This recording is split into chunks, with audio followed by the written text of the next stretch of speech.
자, 안녕하십니까. 우리 종합토론 사회 맡은 상명대학교 김상헌입니다. 자, 선생님들 좀 얼굴 좀 보여주시죠. 이제는 자유롭게 얼굴 좀 보여주셔도 될 것 같습니다. 워낙 오랜만에 다들 만나시는 상황이라서, 예, 얼굴 보시면서 인사 한번 나눴으면 좋겠습니다. 예, 안녕하세요. 오늘 전부 8분의 발표가 있었고요. 그리고 여기에 대해서 지금 이제 토론을 한 분 한 분 진행을 하고 마지막에 같이 묶어서 시간이 된다면은 종합토론까지 같이 한번 진행을 해 보겠습니다. 여러분이 발표하신 관계로 효율적으로 진행하기 위해서 우선 오늘 전체 크게 세 파트로 진행이 되었습니다. 그래서 그 파트에 맞춰서 토론을 진행할까 합니다. 그래서 첫 번째 발표하신 박기수 교수님에 대해서 이동원 교수님이 토론을 해주시고, 그 다음에 김소영 교수님 발표에 대해서 한신대 신정학생의 토론이 있고요. 그 다음에 세 번째 발표인 한성대 박성준 선생님의 발표에 대해서 한국문화정보원의 김동훈 연구위원께서 토론을 해 주시겠습니다.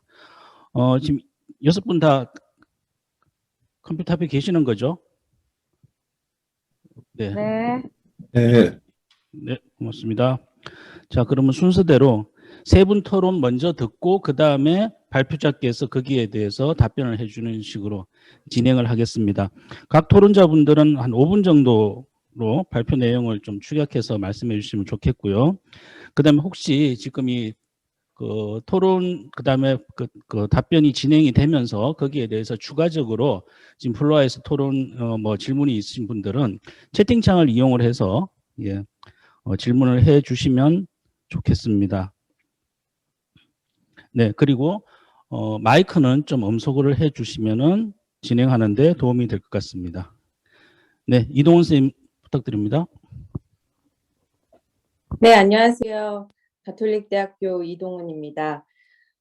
우선 박기수 선생님 연구 논문의 토론을 맡게 된 점 영광으로 생각합니다. 사실상 선생님의 발표를 들으면서 토론문을 다시 써야겠다라는 그런 위기감이 굉장히 많이 들었는데요. 일단 그대로 진행하도록 하겠습니다. 트랜스미디어 스토리텔링이라는 개념이 대두된 지 벌써 30년이 넘었습니다. 1991년에 마샤 킨더에 의해서 처음 사용되었죠. 그녀는 한 작품의 캐릭터가 여러 플랫폼에 걸쳐서 나타나는 현상인 미디어 프랜차이즈를 서술하기 위해서 이 트랜스미디어 상호 텍스트성이라는 용어를 처음 사용했습니다. 그리고 선생님께서도 지적해 주셨던 것처럼 사실상 2006년에 헨리 젠킨스가 컨버전스 컬처라는 책에서 이 트랜스미디어 스토리텔링의 4가지 조건, 요소라고 얘기할 수도 있을 거고요. 얘를 정리하면서 본격적인 논의가 시작되었습니다.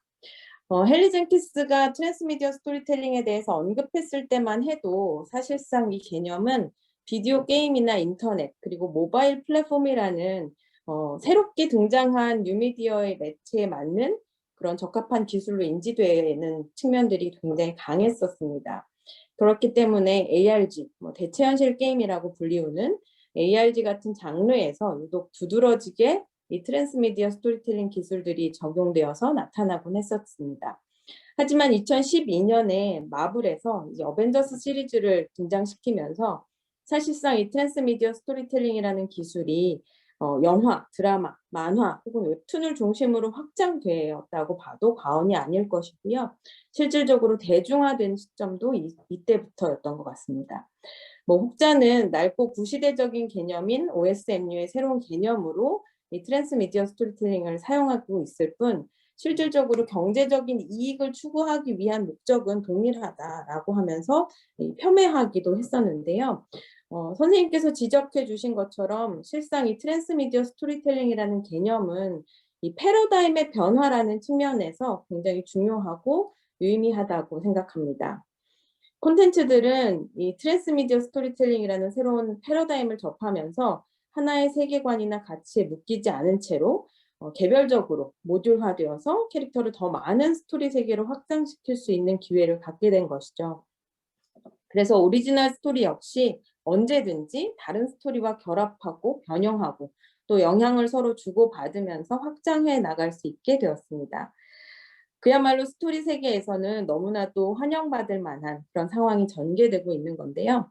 다만 저는 이론적으로 굉장히 날카롭게 정립되고 실험되었던 이 트랜스미디어 스토리텔링의 개념들이 처음에 그것보다는 광범위한 개념으로 재정의되고 있기 때문에 어찌 보면 이 세상에 이제 트랜스미디어 스토리텔링이 아닌 작품이 없을 정도로까지 확장되고 있다고 판단해도 되지 않을까라는 생각도 한쪽으로 들고 있습니다. 이런 맥락에서 박기수 선생님의 본 논문은 이 트랜스미디어 스토리텔링이 가지고 있어야 하는 핵심적인 가치가 무엇인지, 왜 우리가 여기에 주목해야 하는지를 다시 한번 되짚어보고 또 재발견하게 해주는 그런 가치 있는 논문이 아닌가라는 생각이 들었습니다. 스토리텔링의 세계가 점점 더 복잡해지고 다채로워질수록 우리는 사실상 이 세계를 지탱해주는 근간이 되는 가치에 대해서 끊임없이 생각해 봐야 하기 때문이죠. 특히나 선생님께서는 그 국내 사례가 그 어떤 사례보다 훨씬 더 역동적인 다양성들을 보인다는 말씀을 해주셨는데요. 다양한 시도들이 개방적인 형태로 전개되고 있다라는 그 말씀에 저도 깊이 공감하게 되었습니다. 다만 선생님께서 지적하셨다시피 이런 시도들이 아직은 산업적인 측면에서 성공적이라고 판단하기는 어려운 것이 사실인 것 같습니다. 특히나 욕심 같아서는 좀 글로벌하게 성공할 수 있는 사례들이 국내에서 만들어지면 어떨까라는 생각들을 많이 해보게 되었는데요. 이 점에 대해서 선생님께서 어떤 생각들을 가지고 계신지 해안을 조금 더 들려주시면 좋겠다라는 생각으로 토론문을 마치도록 하겠습니다. 감사합니다. 네, 감사합니다. 이동훈 선생님. 그냥 제가 정리 따로 안 드리겠습니다. 그냥 저 하신 것 같아서요. 그 다음에 두 번째 발표에 대해서 신정아 교수님 토론해 주시기 바랍니다. 네, 좀 화면을 좀 띄워야 될 것 같은데.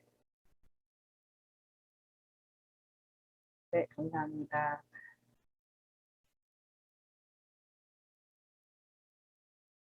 안녕하세요. 김소영 박사님 토론을 맡은 신정아라고 합니다. 굉장히 좋은 주제로 많은 선생님들 이야기 들을 수 있어서 너무 감사하고요. 저는 그 김소영 박사님 발표문의 주요 테마로 등장했던 포스트 미디엄 그리고 인터랙션 개념에 대한 토론을 준비했습니다. 빠르게 읽으면서 정리하겠습니다. 사실 김소영 선생님의 오늘 발표는 큰 틀에서는 저희 문화 콘텐츠 연구 방법론이라는 방향에서 본인의 개인 연구를 통해서 연속적으로 계속 사유의 여정을 떠나고 있다는 생각이 듭니다. 이전 발표 저희 글로컬 창의연구센터나 글로벌 콘텐츠 학회를 통해서도 선생님의 이론적인 사유와 공부가 계속해서 발표되고 있어서 이번 발표문도 굉장히 의미 있게 읽었다고 생각이 듭니다.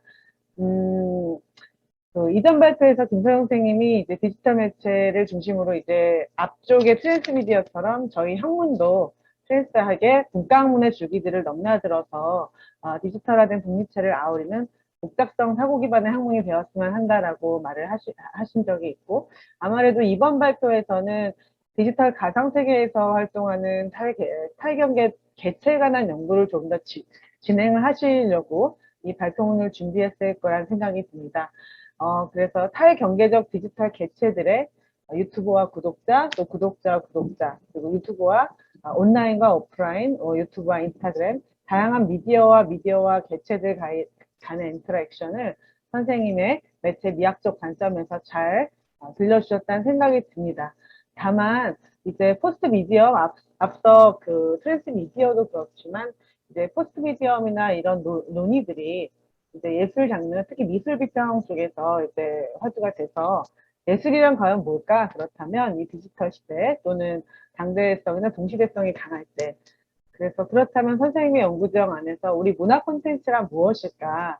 이런 것들에 되게 좀 궁금증이 생겨서 열심히 다른 논문들도 찾아보고 그랬던 게 여기 좀 나와 있고요. 근데 제 개인적으로는 저는 이제 방송 지형에서 와가지고 이제 뉴미디어, 트랜스미디어 이런 쪽을 연구를 하다 보니까 선생님은 이제 포스트 미디엄의 지형을 매체 미학에서 가져와서 유튜브를 시도를 하시는데 양자역학이라든지 이런 논의들 이렇게 결합을 시키셨는데, 제 생각에는 이 포스트 미디엄 이후에 정현심 선생님의 논문에 나오는 것처럼 이 포스트미디어 개념을 미디어 지형으로 가져간 바이벨이나 마노비치, 젠킨스나 로도이 같은 사례가 사실은 선생님이 지금 본격적으로 이제 분석을 시작하고 계시는 유튜브 분석과 트랜스미디어 스토리텔링 연구에 굉장히 도움이 될 거란 생각이 들어요. 사실 마노비치가 했었던 소프트웨어가 명령한다라든지 뭐 뉴미디어 언어 이런 것들도 오늘 선생님 발표문에 굉장히 잘 조합이 될 거란 생각이 들어서 이미 저희가 포스트 프로덕션이라든지 이런 개념들이 모두 다 제작이나 1인 미디어 안으로 들어와 있는 상황이니까 포스트 미디엄이라는 그 당대에 던져진 저 학문적인 단어가 우리 문화 콘텐츠학 안에서는 사실은 이제 크리에이터나 1인 미디어나 또 디지털 이제 가상이나 이런 개념들로 계속해서 이제 확장을 하고 있는데 제 개인적으로는 이제 포스트 개념이라는 것이 과연 우리에게 지금 적합할까라는 이제 작은 생각을 좀 하게 돼요.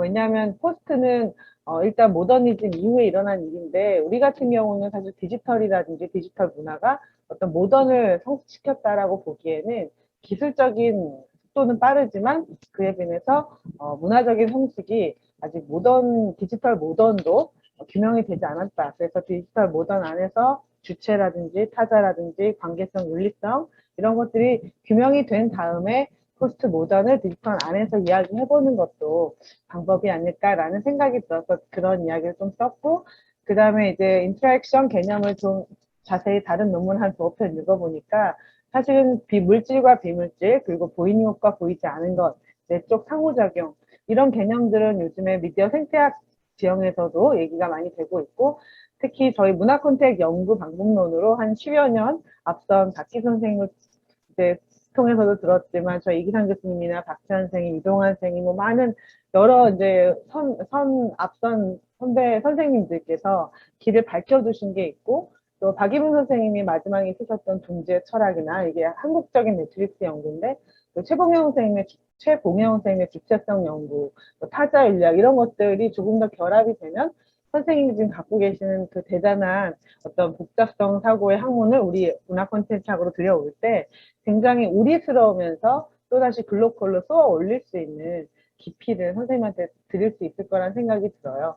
그래서 이제 포스트 크리에이터라는 표현도 사실은 강승민 선생님 거를 제가 읽어봤는데 포스트 크리에이터도 물론 의미가 있지만 사실은 1인 미디어가 모두 개인이 그렇게 되어 있는 이 상황에서 1인 미디어가 포스트 스트레스도 하고 자기의 다중정체성을 또 여러 가지를 펼치는 시대이니까 포스트 크리에이터라는 개념도 괜찮지만 유튜브를 연구하실 때는 방송 미디어 연구나 언론 정보학 연구에서 그냥 편안하게 쓰는 1인 미디어를 사용하셔도 또는 크리에이터 또 이렇게 하셔도 무난하게 더 많은 연구와 연결될 수 있겠다. 선생님의 이 상상력이 이런 생각이 들고 이제 요쯤에서 좀 읽어보면 문화 콘텐츠의 관점에서 사실 저희는 문화 콘텐츠 연구 방법론을 계속 탐구하고 공부하는 사람들이니까 디지털 기술과 인문학적 상상력의 관계를 이제 탐구해 오신 이전 학자들, 우리 인문 콘텐츠 학회를 만드셨던 많은 선배님들의 학문적 토대를 좀 저희가 딛고 가야 된다.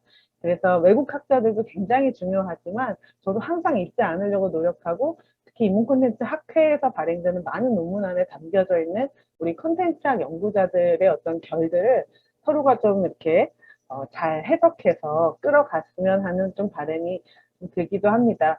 그래서 그 천재 이승국 채널에 아주 본격적인 분석을 이제 막 시작을 하고 계시니까 저희 미디어 쪽에서 제가 말씀을 드리면 이제 컨텐츠 유형을 일단 분류하고 그 안에서 그 포맷들의 특성이라든지 그 안에 있는 스토리의 타입이 다 다르기 때문에 천재 이승국 채널 같은 경우는 영화 리뷰도 있고 브이로그도 있고 여러 가지가 있는데 그것들에 대한 스토리의 포맷이 다 다르기 때문에 그거를 일단 유형별로 나눠 보시고 그에 따른 구독자와의 상호작용이라든지 이승국의 어떤 독특한 브랜드 가치가 어디에 있는지 한번 생각해 보시면 좋을 것 같습니다.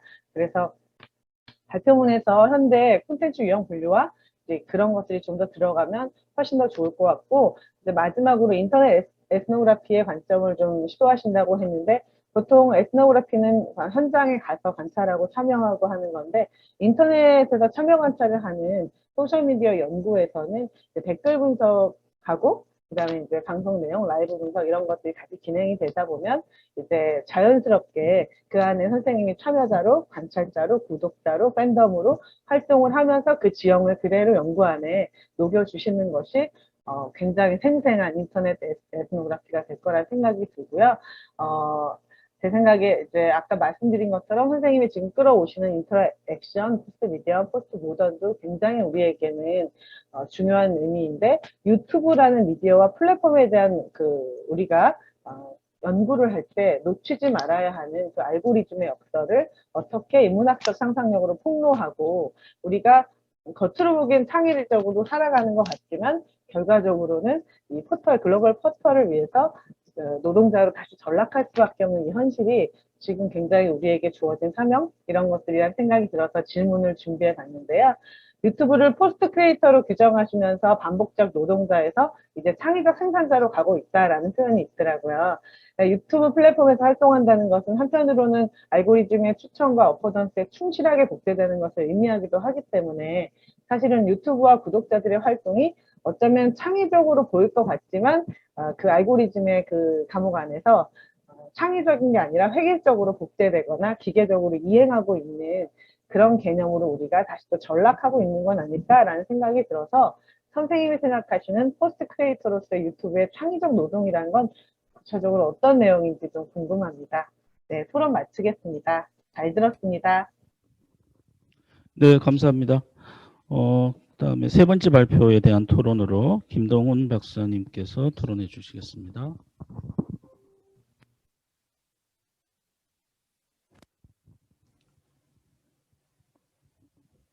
지금 오디오가 안 들어오는 것 같은데요. 네, 안녕하십니까. 목소리 들리십니까? 예, 잘 들립니다. 네, 알겠습니다. 로스트아크 난민 사태를 본 게임 외적 스토리텔링의 생산에 대해서 토론자로 된 김동훈입니다. 먼저 이번에 논문을 읽으면서 참 재미있었고, 그리고 좀 여러 가지 생각할 거리를 많이 제시를 해준 것 같아서 저도 저 나름대로 좀 공부가 되고, 나름대로 재미있게 좀 읽어본 내용입니다. 관련해서 제가 짧지만 여러 가지 좀 논의를 좀 같이 해보면 좋을 것 같아서 말씀을 드리도록 하겠습니다.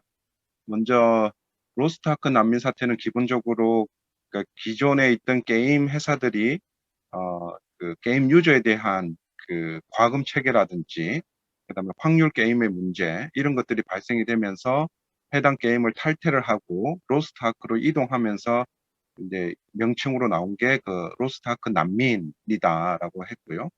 그 발달 시발점에서 생산되는 스토리텔링들이 2차, 3차 생산물로 만들어지고 그 과정 안에는 덕질이라는 문화가 녹아져 있음으로 해서 2차, 3차 스토리텔링의 생산물이라는 변동의 요인 아래에는 덕질 문화와 모해와 문화가 이렇게 자리 잡고 있다는 것을 이 본 주제에서 좀 명확하게 제시를 해주고 있는데요.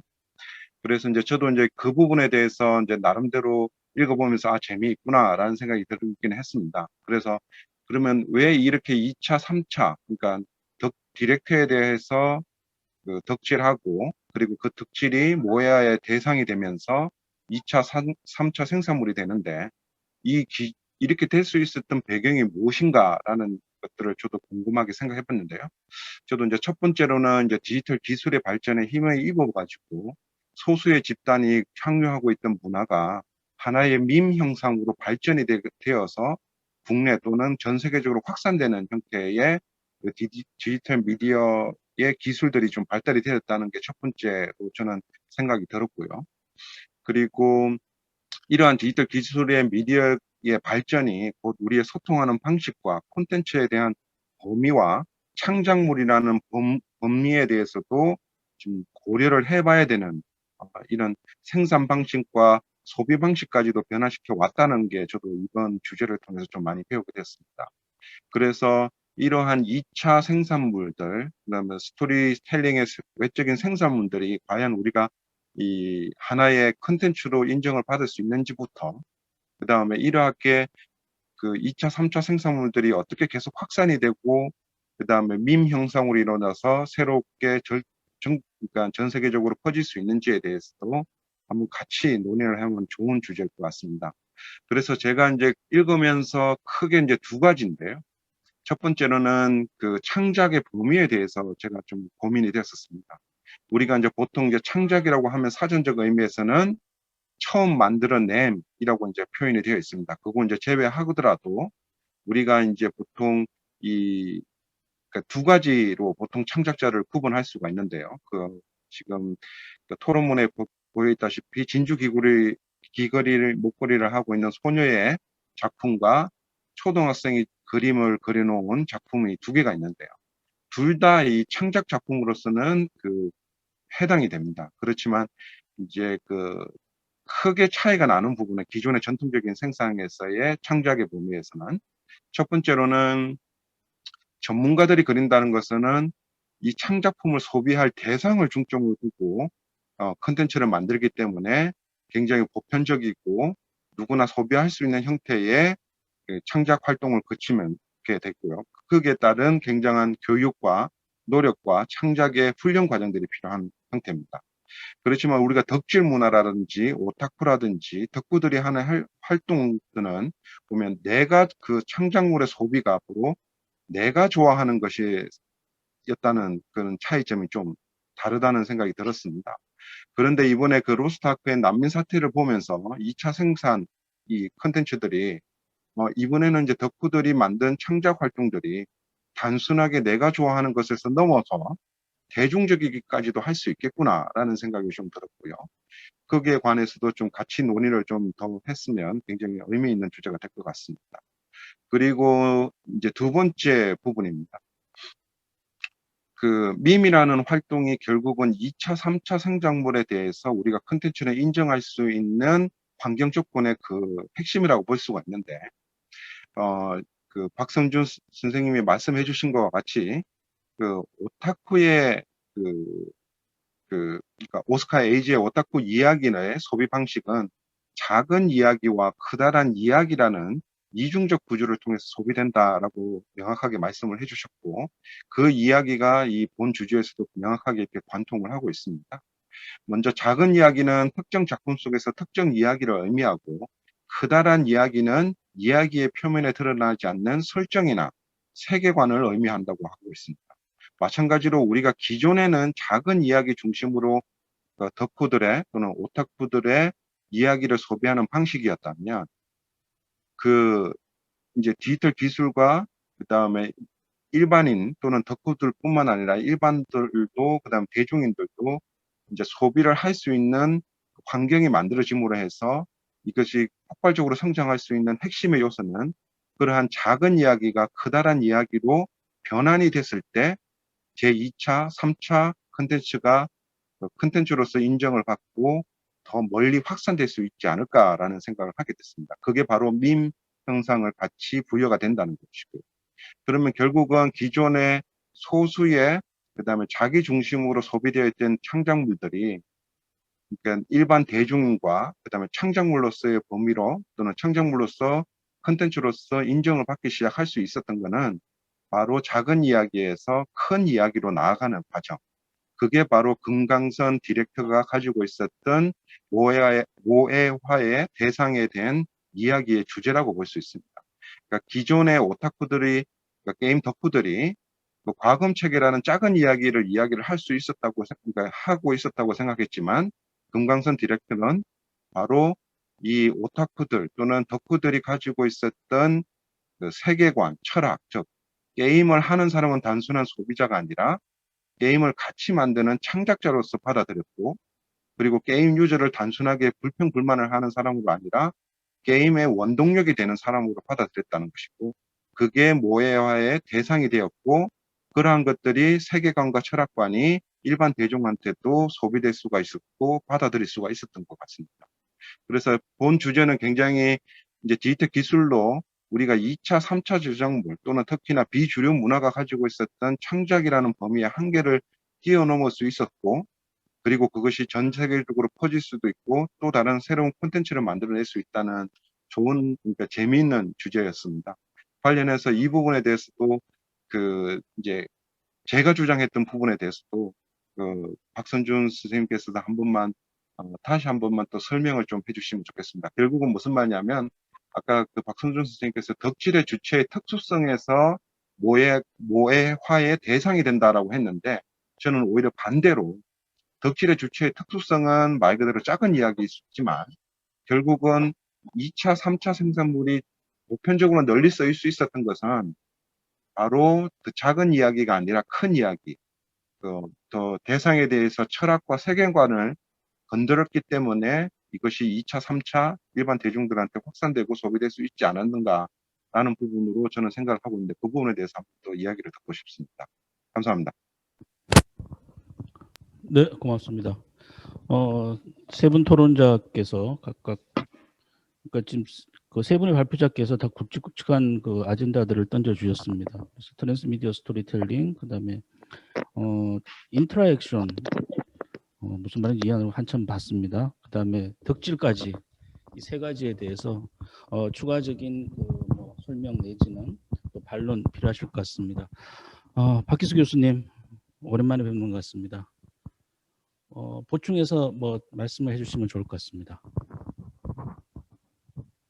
예, 지금 제가 말씀드리는 게 제 원래 말의 속도입니다. 아까 발표는 좀 빨리 진행이 돼서 저도 조금 당황스러웠는데 제가 한 10분 정도 오바를 했더니 예, 우리 천간사께서 그냥 아주 강한 페널티를 주셨던 것 같습니다. 농담입니다.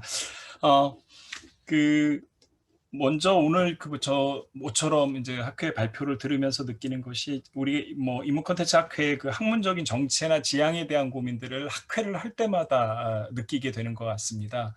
오늘도 다양한 발표들, 다양한 주제들 이런 부분에 예전에 비해서는 훨씬 발표 주제나 또 발표자들이 훨씬 더 젊어지시고 다양해졌다는 면에서 굉장히 고무적임에도 불구하고 이제 지향 부분도 물론 저는 그게 어떤 특정한 지향으로 가야 될 거라고 생각하지는 않습니다. 지금처럼 다양한 그대로 각자의 그 다양성 안에서 의미가 있을 거라는 생각은 듭니다. 이동훈 선생님 오늘 바쁘신데 진영 토론해 주시느라고 감사드립니다. 제가 원고를 워낙 늦게 드려서 굉장히 고생스러우셨을 텐데 어쨌든 트랜스미디어 관련돼서는 저희도 요번에 저희 과에서도 박사 논문을 하나 쓰게 했는데 이 친구의 경우에도 강력하게 주장을 해서 너는 딴 거 말고 트랜스미디어 동력을 가지고 써라. 결국 트랜스미디어가 살아서 계속 움직인다면 현재적인 동력의 의미는 무엇일까에 대해서 고민을 좀 해보자. 그저 해외 자료나 또 기존 선행 연구들을 정리하는 수준에서 우리가 박사 논문이 아니라 진짜 고민하고 있는 바를 현장에서 고민하고 있는 바를 같이 좀 고민해보자 그래서 좀 울며불며 쓰고 있습니다. 예, 그래서 아마 좋은 성과가 나오지 않을까 싶기도 하고요. 어쨌든 아까 말씀드린 것처럼 트랜스미디어 얘기에서 우리가 주목해야 될 것은 어떤 작가 중심주의랄지 원본 중심주의랄지 텍스트 중심주의랄지 또 텍스트의 중심주의에 기반이 되는 갈등 중심주의랄지 기존에 우리가 스토리텔링에 대해서 갖고 있었던 신뢰들이 전부 붕괴되는 지점에서 새로운 트랜스미디어 스토리텔링이 출발하고 있는 것은 아닌가 싶습니다. 그런 면에서 이제 저희들이 고민하고 있었던 것들은 그러다 보면 이제는 과연 스토리텔링의 핵심이 서사가 될 것이냐. 저는 그 부분은 이미 떠났다고 봅니다. 서사는 스토리텔링을 이루는 한 요소일 뿐이지 지배적인 요소가 되지는 못할 것이다라는 생각이 들고요. 또 하나는 그 작가에 의해서 창작된다는 개념도 역시 1인 창작이랄지 이런 부분도 역시 붕괴되었다고 봅니다. 즉 구성적 서사를 지향하는 부분이 훨씬 더 강해지고 갈등의 부분에 있어서 또 선택적 향유가 훨씬 더 강한 경향으로 드러나고 있다고 봅니다. 더군다나 최근에 채널 중심에서 컨텐츠 중심으로 모든 것들이 바뀌어가면서 이 컨텐츠의 수명에 대한 부분도 예전보다는 훨씬 더 다양한 모습으로 등장이 됩니다. 그래서 수업 시간에는 저희가 좀 과격하게 얘기를 해서 컨텐츠에서 이제는 수명이라는 개념이 없어지는 거 아니냐, 시간성이라는 개념이 사라지는 거 아니냐 정도까지도 얘기를 하고 있습니다. 그러다 보니까 이 컨텐츠가 새 컨텐츠냐 아니면 오래된 거냐가 의미 있는 것이 아니라 내가 향유한 컨텐츠냐 향유하지 못한 컨텐츠냐만 남게 되는 상황이 벌어진다는 것이죠. 그 대표적인 예로 우리가 뭐 최근에 스트리밍 서비스를 중심으로 논의들을 많이 하지만 스트리밍 서비스에서 컨텐츠를 확보하는 방식이 보통 세 가지 방식이죠. 오리지널 컨텐츠를 만들어내거나 클래식 컨텐츠를 사들이거나 새로 제작되는 컨텐츠의 제작비를 지원하는 방식, 이 세 가지 중에 하나라고 봅니다. 그런데 클래식 컨텐츠를 구입하는 부분에서 가령 뭐 프렌즈랄지 사인필드랄지 이미 사인필드 같은 경우 종료된 지가 한 20년이 넘었죠. 근데 그거를 1년 방영권을 한 1억 불 이상을 주고 구입을 했다라는 그 기사를 보면서 우리가 생각드는 것은 그렇다면 예전에 채널 중심 시대에서 가졌던 컨텐츠의 그 수명과 관련된 혹은 또 콘텐츠의 유효성과 관련된 시간성의 개념이 사라진 것이 아니냐라는 부분을 이제 강하게 생각하게 되었고요.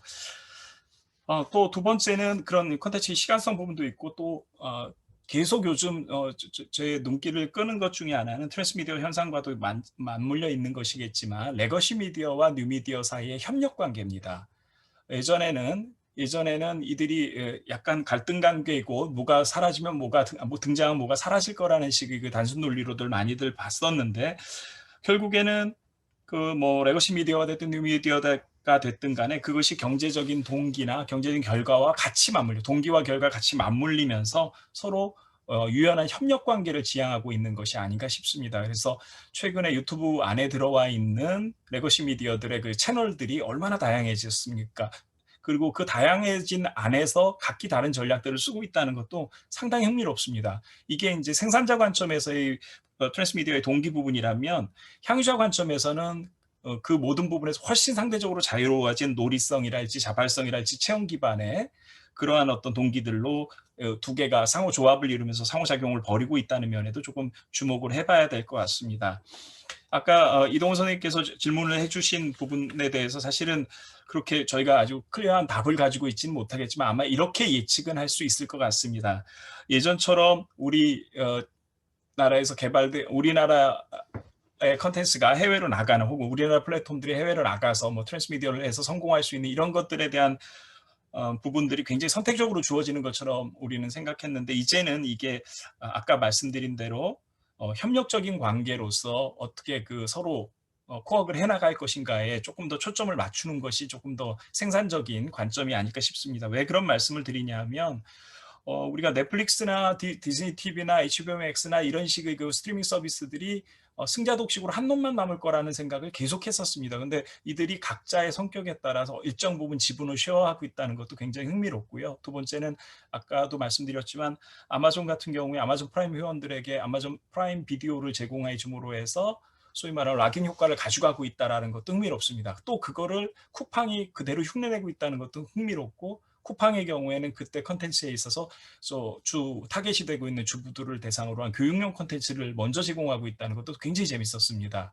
즉 업의 본질이라는 부분이 이미 나는 못하라는 부분들이 굉장히 희석된 것이 아닌가. 오히려 그 업이 혼종화되면서 서로 연결성이 굉장히 강해지면서 그 안에서의 그 새로운 형질들이 등장하고 있는 것이 아닌가 싶습니다. 그래서 어떤 경쟁력을 어떻게 선택적으로 가져갈 거다 이렇게 말씀드리기는 어렵겠지만 분명한 건 이들이 협력 관계를 통해서 갈 것이다. 그리고 그것이 지금 국내에서도 티빙 같은 경우도 지금 네이버와 협력 관계를 이루어 가고 있지 않습니까?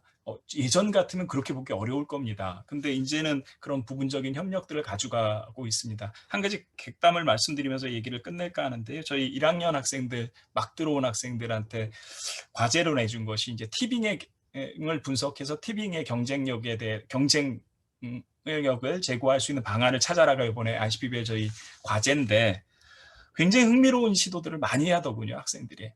그래서 그러면서 넷플릭스의 주요 오리지널 컨텐츠들을 분석해서 거기서 벤치마킹 요소를 찾아서 티빙과 연결짓는 작업들을 굉장히 아주 재밌게 하고 있습니다. 근데 그 중에 하나가 잘 아시는 바와 같이 티빙 같은 경우는 지금 뭐 올해 4천억을 놓는다 그러고 앞으로 향후 5년 동안 뭐 CJ에서 5조 정도로 쏟아붓겠다고 얘기할 정도로 아주 전폭적으로 투자를 하고 있고 그 상대되는 프로그래머들도 굉장히 많이 뽑은 걸로 알고 있습니다.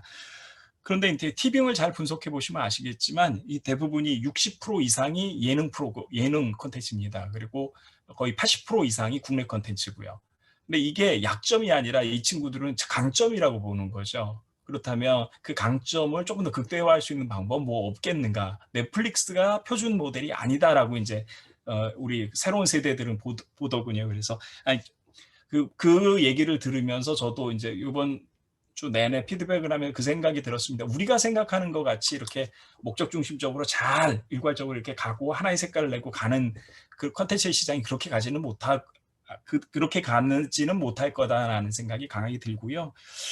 계속 드는 생각은 트랜스미디어 양상이 조형적인 양상으로 벌어지고 있고 그 조형성의 기본이 되는 것은 현장의 필요에 의해서 저는 방시혁이 트랜스미디어 스토리텔링 헨리 젠킨스 책 보고 공부해서 BTS 유니버스를 만들었다고 생각하지 않습니다. 그들이 현장에서 필요에 의해서 하다 보니 그게 트랜스미디어 스토리텔링과 연관이 되었다고 보거든요. 그렇게 보면은 현장의 필요에 의해서 벌어지고 있는 다양한 양상들에 대해서 우리가 조금 더 세심하게 관찰할 필요가 있고 또 공부하는 우리가 그들보다 개념이나 용어를 조금 안다 그래서 어떤 새로운 방향을 제시하거나 어떻게 견인하 그 앞으로의 방향을 견인하거나 그러진 못할 것 같습니다. 앞으로 오히려 그들이 하고 있는 전략에 대한 세심한 분석을 해서 그걸 원론적으로 다시 가져와서 우리 학교에서 가르칠 때는 우리가 오히려 배워서 거꾸로 아이들에게 가르치는 형태가 되지 않을까 싶어서요. 그런 생각을 하면서 물론 이동훈 선생님 질의에는 답변이 되지 않았겠지만 그런 생각을 하면서 계속 그 메모를 했었습니다. 그래서 어쨌든 트랜스미디어 쉽지 않습니다. 그러나 분명한 거는 트랜스미디어라는 개념 자체가 우리가 많이 사용한다 그래서 그게 우리 컨텐츠에 있어 근과업조가 되지는 않는다라는 거죠. 그건 마치 일본 산전에서 일본식 조어에 의해서 리노베이션의 키워드로 만들었던 원소스 멀티유즈를 가지고 우리가 한 10여 년간 징징대지 않았습니까? 근데 원소스 멀티유즈에 대한 명확한 개념이나 학문적인 토대 그렇게 많이 얘기하고서도 나온 논문이 몇 개 안 됩니다. 저도 하나를 쓰긴 했는데요. 그게 몇 개 안 됩니다. 그러니까 용어로는 사용을 하는데 깊이 있는 천착들을 잘 안 한다는 거죠. 근데 그 안 하는 이유가 뭐냐면 현장에서 그것이 구육화되고 본격화되는 부분들이 그렇게 강하지 않다는 것입니다. 그렇게 되면 우리가 이제 트랜스미디어의 경우에도 이제 콘텐츠 하시는 분들이 접근하는 조금 방법을 조금 더 개방적으로 열어놓고 한번 생각해 봐야 되지 않을까 싶습니다. 우리는 절대 콘텐츠에 있어서 맨 앞에서 선도하는 선도들이 아닙니다. 어떻게 보면 그저 따라가는 연구자가 아닐까 싶습니다. 예, 고맙습니다. 네, 박기수 교수님 감사합니다. 제가 지난 학기, 그러니까 봄학기에 비즈니스 플랫폼 가지고서 대학원생들하고 토론을 한참 했었는데 지금 말씀하신 내용하고 거의 비슷한 결론을 도출한 바가 있습니다. 그래서 오늘은 이제 스토리텔링 얘기를 주로 하고는 있는데 하나의 지금처럼 이제 그 방법론을 가지고서 하는 것도 하나의 방법이겠지만은 하나의 대상을 놓고서 여러 가지 방법론을 좀 투입을 해가지고 해보면은 그것도 재밌을 것 같다라는 생각이 듭니다. 제일 처음이라서 박기수 교수님 시간 많이 들였습니다. 네. 넘어가겠습니다. 두 번째 발표에 대해서 신정아 교수님 토론해 주셨습니다. 여기에 대해서 김소영 선생님 답변 부탁합니다. 네, 안녕하세요. 한국외대 김소영입니다. 신정아 선생님께서 너무 정성스러운 토론문을 석장이나 작성을 해서 보내주셔서 저도 그냥 간략하게 답변서를 좀 급하게나마 정리를 좀 했습니다. 보이시죠? 일단 진짜 감사드리고요. 그 사례 분석에 대한 미흡한 지점은 제가 그 서두에서도 밝혔듯이 아직 그 지면상의 한계도 있었고 그래서 여러 가지로 보완할 예정입니다. 선생님 말씀대로.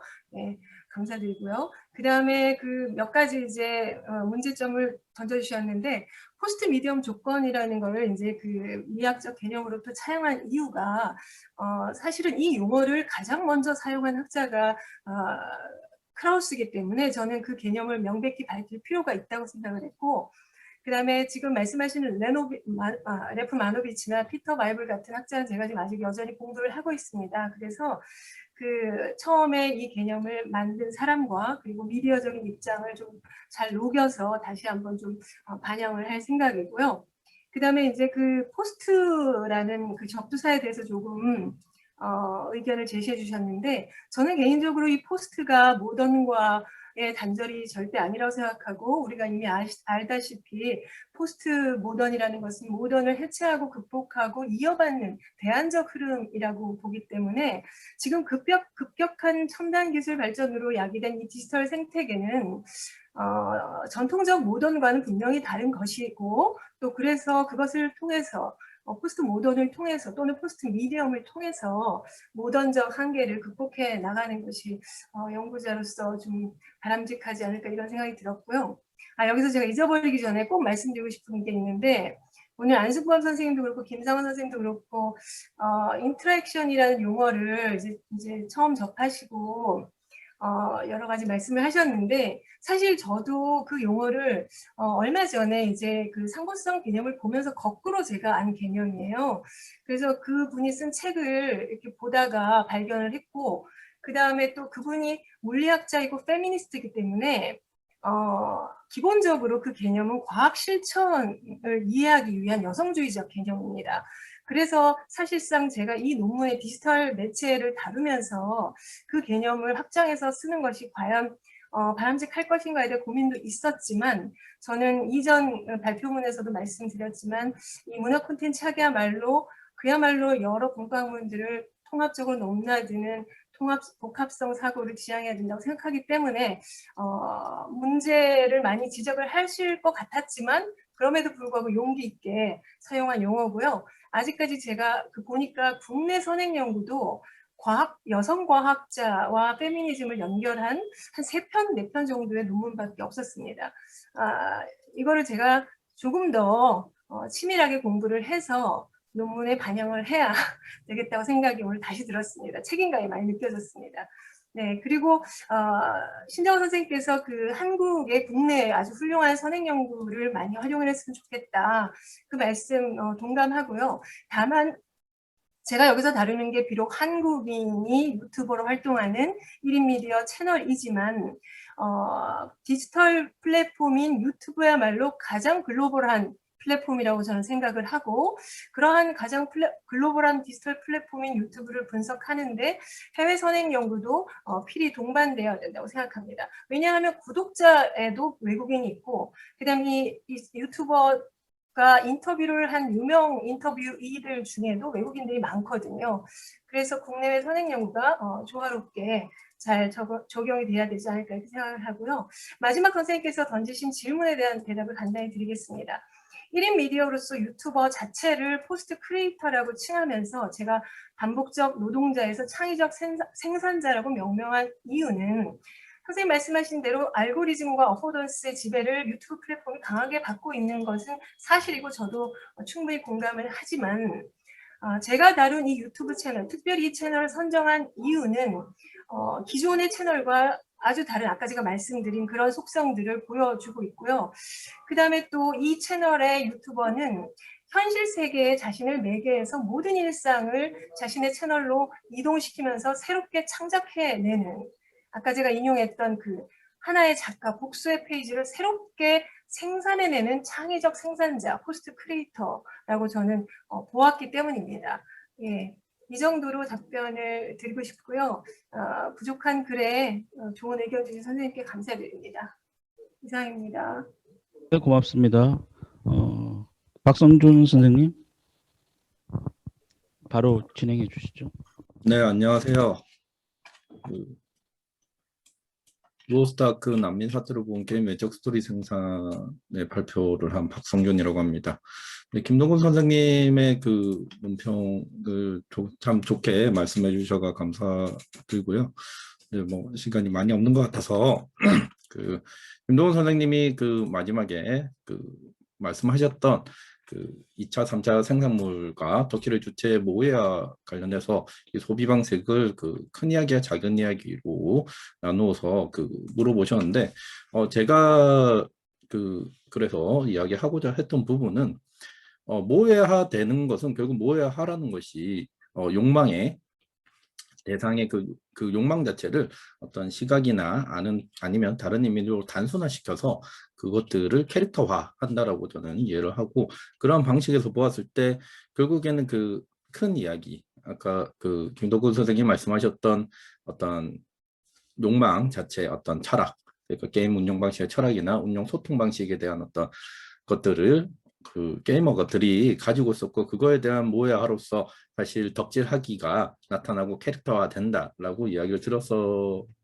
거고요. 근데 2차 생산에서 그러한 부분이 분명히 드러나 있습니다. 근데 그것은 저는 단순히 그것을 소비하기 위해서라기보다 이미 1차적으로 금강선 디렉터를 덕질을 하는데 이미 그것에 의해서 덕질을 하기 시작했고 2차 생산에서는 분명히 그것을 소비하는 방식에서 되는 것은 이 모해화가 일어나서 이미 캐릭터화가 되었고 이미 금강산 디렉터는 그런 존재로서 이미 소비되는 방식에 있는 것이라고 생각을 합니다. 그리고 그와 더불어서 이제 실질적으로 2차, 3차 생산이 일어날 때 어떤 그 캐릭터와의 어떤 다른 이야기들이 만들어지게 되는데 그것들은 실질적으로 제가 거기서 이야기하고자 했던 것은 그러한 다양한 컨텐츠들이 그 데이터베이스화 되었을 때 이것들을 읽어내는 방식 자체 그것을 만들어내는 것은 그것을 2차, 3차 하는 사람들의 어떤 취향이나 아니면 관심사 아니면 해석의 방식에 따라서 다양하게 나타난다는 것 자체에 대해서 좀 중점을 두고 이야기를 드렸던 건데요. 이번 그 논문 그 발표문에서 이후에 이 변화 양상에 대해서 제가 말씀을 많이 못 드려서 좀 더 그것에 대한 어떤 충실한 설명이 없었던 것 같습니다. 왜냐하면 이후에 이 금강선 디렉터 자체는 캐릭터화되고 이 금강선 디렉터뿐만 아니라 아니면 메이플 스토리나 아니면 마비노기와 같은 다른 그 게임에서 온 난민들이 실질적으로 그 매난민 아니면 만난민이라고 불리고 뭐 린저씨 이런 식으로 캐릭터화 되면서 사실 새로 그 이야기 컨텐츠 2차, 3차 생산된 어떤 캐릭터화 되게 되거든요. 실질적으로 그 과금을 많이 하는 사람들이라는 의미에서 어떤 그 과거 뭐 아메리칸 대륙의 그 로스트아크 원래 있던 사람들 원주민으로 불리고 그 게임에 투자를 적게 하는 사람들 그리고 이미 그것에 돈을 쓰는 것에 과도한 돈을 쓰는 것에 많은 그것을 가지고 있던 사람들을 뭐 만난민이라고 부르면서 뭐 침략자 사실 난민인 줄 알았는데 침략자다 뭐 이러한 스토리 전개 방식으로 다양한 이야기들을 만들어지거나 아니면 적응을 하는 방식 실질적으로 지금까지 계속 그 보고 있는 게 게임이 계속 운영이 되면서 패치가 되는데 그럴 때마다 새로운 그 금강선 디렉터는 그 이미 그 이것을 총괄하는 어떤 이미 그 운영에 그런 것으로 나온 거죠. 실질적으로 게임 운영에서 문제가 발생을 하거나 트러블이 있더라도 총괄 디렉터는 이미 그것으로 모야가 되어버려서 지금 그 차라리 다른 어떤 대상 그러니까 게임 회사의 어떤 다른 직원을 캐릭터화 해가지고 2차 생각할 때 뭐 그 사람이 왜 이런 문제가 생겼냐 이런 방식으로 어떤 그 화살의 방향이 그런 바뀌어지게 된 거죠. 보통 그 총괄 디렉터에게 그런 문제에 대해서 욕을 하게 되죠. 근데 그렇지 않고 왜냐하면 이미 그것에 대해서 캐릭터화 되어서 새로운 캐릭터를 등장시키던가 하면서 컨텐츠를 실제로 만들어지고 뭐 애니메이션도 요새 단순화해서 올라오고 그런 채널을 운영하고 이런 것들이 이루어지는 그런 방향들이 지금 진행되고 있거든요. 좀 그런 부분 이게 확장되고 2차, 3차로 새롭게 다른 이야기들이 어떻게 추가되는가 이런 부분에 대한 설명이 좀 많이 부족하지 않았나 이런 생각을 하고 이런 부분을 더해서 좀 더 구체적으로 이 이야기에 어떤 컨텐츠가 어떻게 생산되고 이야기가 변화되는가 이런 부분을 좀 더 집중해서 좀 보강을 하는 작업이 필요할 것 같다라는 생각을 하고 있습니다. 네, 감사합니다. 네, 고맙습니다. 일부 세 분에 대한 토론을 일단 이걸로 정리를 하겠습니다. 이후에 부족한 부분들은 뭐 채팅이나 우리가 지금 오프라인을 하는 것 같으면은 그 이후에 그 만찬에서 시간을 더 가질 수 있을 텐데 그런 부분은 지금 할 수 없어서 대단히 아쉽습니다. 자, 일단 아쉬운 대로 이러고 넘어가겠습니다. 그다음 2부의 스토리텔링 활용에 대해서 두 분의 발표가 있었고요. 안남일 교수님의 발표에 대해서 박삼원 선생님의 토론을 해주시겠습니다. 박 선생님. 네, 안녕하세요. 소개받은 건국대학교 1호 교과의 박삼원입니다. 네, 우선은 그 토론문 보내드린 거를 중심으로 해서 토론을 하고자 합니다. 우선은 안남일 선생님의 그 위드 코로나 보여주시네요. 위드 코로나 시대의 축제 스토리텔링이라고 하는 거는 사실 저희가 항상 하는 말이죠. 요즘에 뭐 저도 이제 자녀 백신으로 막 이렇게 신청해가지고 백신을 지난주에 맞았습니다만 그럼에도 불구하고 이제 계속 반복되게 위드 코리아는, 그러니까 그러니까 포스트 코로나라는 용어가 있고 위드 코로나라고 하는 용어가 있을 때, 아마도 이제 위드 코로나라고 하는 용어가 좀 더 현실성을 띠고 있는 게 있지 않는가라는 생각이 들고요. 그런 의미에서 안남희 선생님의 발표 논문은 그 코로나19와 공존해야 할지 모른다는 불확실한 미래를 축제 관계자가 어떻게 대비할 것인가라는 논문 발표라는 측면에서 매우 시의적절했다라고 생각을 합니다. 또한 그 내용에 대해서도 제가 뭐 딱히 이렇게 문제 삼을 만한 것이 없을 정도로 어느 정도는 타당한 내용들이라는 생각이 들었고요. 그런 반면에 토론자라고 하는 임무가 있으므로 조금 거칠게나마 약간 그 수정하시고 논문을 완성시키는 데 있어서 좀 도움되셨으면, 그리고 문제 포인트를 이걸로 한번 잡으면 어떨까라는 생각에서 제 사견을, 그러니까 토론을 이제 마치고자 합니다. 임무를 다하고자 합니다. 우선은 현재 코로나19 상황에서 발생하고 있는 문화관광축제의 문제점은 선생님도 말씀하시고 계듯이 위드 코로나 시대로 인해 그동안 수면 아래에 있었던 문화관광축제의 여러 문제점들이 다시 확인된 것이 아닐까 생각을 합니다. 이 부분이 되게 좀 저한테는 어떻게 접근해야 될지라는 부분이었습니다. 무슨 말이냐면요. 다르게 표현하면은 코로나19라고 하는 것이 없었다면 그 문제가 수면 위로 다시 한번 재주목될 수 있었을까라고 하는 점이죠. 뭐 선생님도 이제 논문 발표에서 지적하고 계듯이 그 문제점들이라는 거는 모두가 아마 공유하는 지점인 것 같습니다. 관 주도형 대규모 축제를 지향하고 민간 주도형 소규모 축제로 전환 및 민간 주도 축제 거버넌스 시스템을 구축하고 일회성 소비가 아닌 일상적인 소규모 마을 축제로 전환해야 된다. 그래서 이를 통해서 지역민의 지속적, 안정적 운영 참여, 지역경제 활성화가 아닌 지역민들의 삶의 질을 향상시키는 방향으로 가야 된다. 이 문제의식이 코로나19로 인해서 다시 한번 재부상하지 않았느냐라고 하는 선생님의 지적이시고요. 그거에 대한 결론이기도 합니다만은, 이러한 그러니까 지적은 저는 매우 타당하고요. 대신에 선생님께서 제시해 주셨던 사례들이 있었죠. 구체적인 대안으로서 이러한 것들이 있다라고 말씀하셨던 춘천 마임 축제, 보령 모두 축제, 그 다음에 한강 몽땅 여름 축제, 금산 임산 축제, 수원 화성의 경우가 과연 이러한 그 문화관광 축제의 현재적 문제점을 극복 또는 해결할 수 있는 모델이 될 수 있었는가라는 거에는 조금 의문이 갔습니다. 왜냐하면은 여전히 다수의 문화관광 축제가 현실적으로 많은 예산이 필요한 대규모 형태를 띠고 있고요. 그리고 그 목적도 지역민에 의한 자발적 발생이 아니라 지역경제 등과 같은 현실적 목적으로 설계 및 추진되고 있기 때문이라고 생각을 합니다.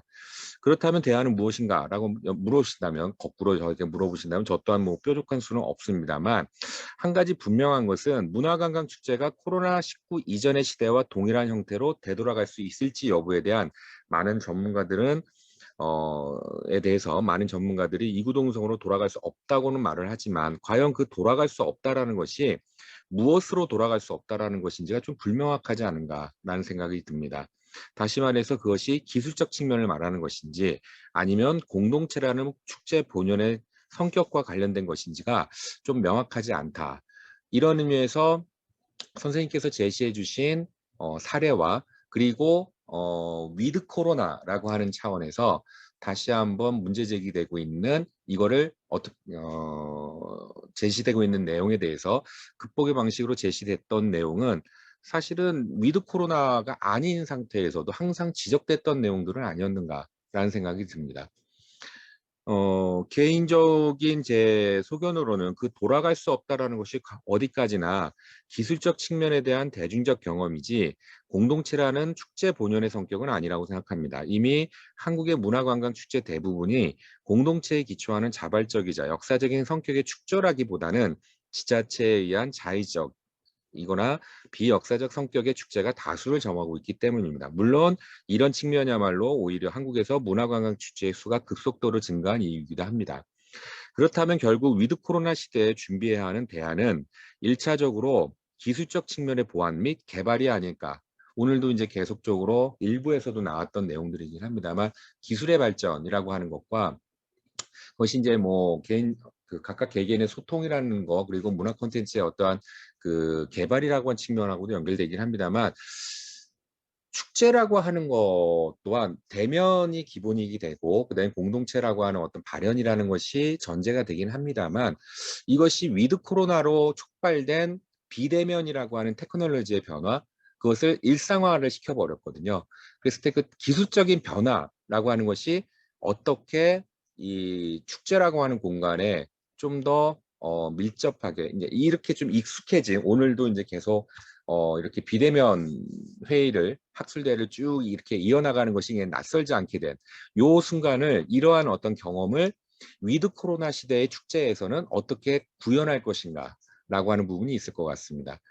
예, 그런 측면에서 기술적 측면의 보완 및 개발이 보다 중요한 지점이고 실제로 그동안 문화관광축제는 다수의 참여를 유도하기 위해 그때그때마다 등장하는 새로운 테크놀로지를 축제에 적극적으로 반영해온 경향도 없지 않아 있었습니다. 이런 의미에서 문화관광축제가 위드 코로나 시대를 대비하기 위해서는 현재 진행형인 그 최첨단 테크놀로지를 어떻게 적극적으로 활용할 것인가. 다시 말해서 대면 비대면이 아니라 최첨단 테크놀로지냐 아니냐라는 기준이 조금 필요하지 않은가라는 생각이 듭니다. 예를 들어서 온라인 축제도 병행한다고 해도 실감 기술의 정도에 따라 온라인 축제의 성공 여부가 결정될 것이라고 생각을 합니다. 아무리 위드 코로나 시대라 해도 현재와 같은 코로나19의 위협은 백신으로 인해 상대적으로 약화될 수밖에 없다는 점은 최근 뭐 백신의 접종수 증가에 따른 여행에 대한 기대 및 수요 증가를 봐도 알 수 있다고 생각을 합니다. 다시 말해서 위드 코로나라고 해서 사람과 사람이 만난다라고 하는 축제의 근본적인 측면, 그러니까 뭐 공동체라는 걸 떠나서요. 다른 의미에서의 만난다라고 하는 사람과 사람이 대면한다라고 하는 그 목적은 뭔가 뭐라 그럴까요? 방향성은 바뀌지 않고 그거에 대한 욕망은 한편으로는 더 깊어졌다라고 커졌다라고 볼 수가 있는 거죠. 만난다라고 하는 축제.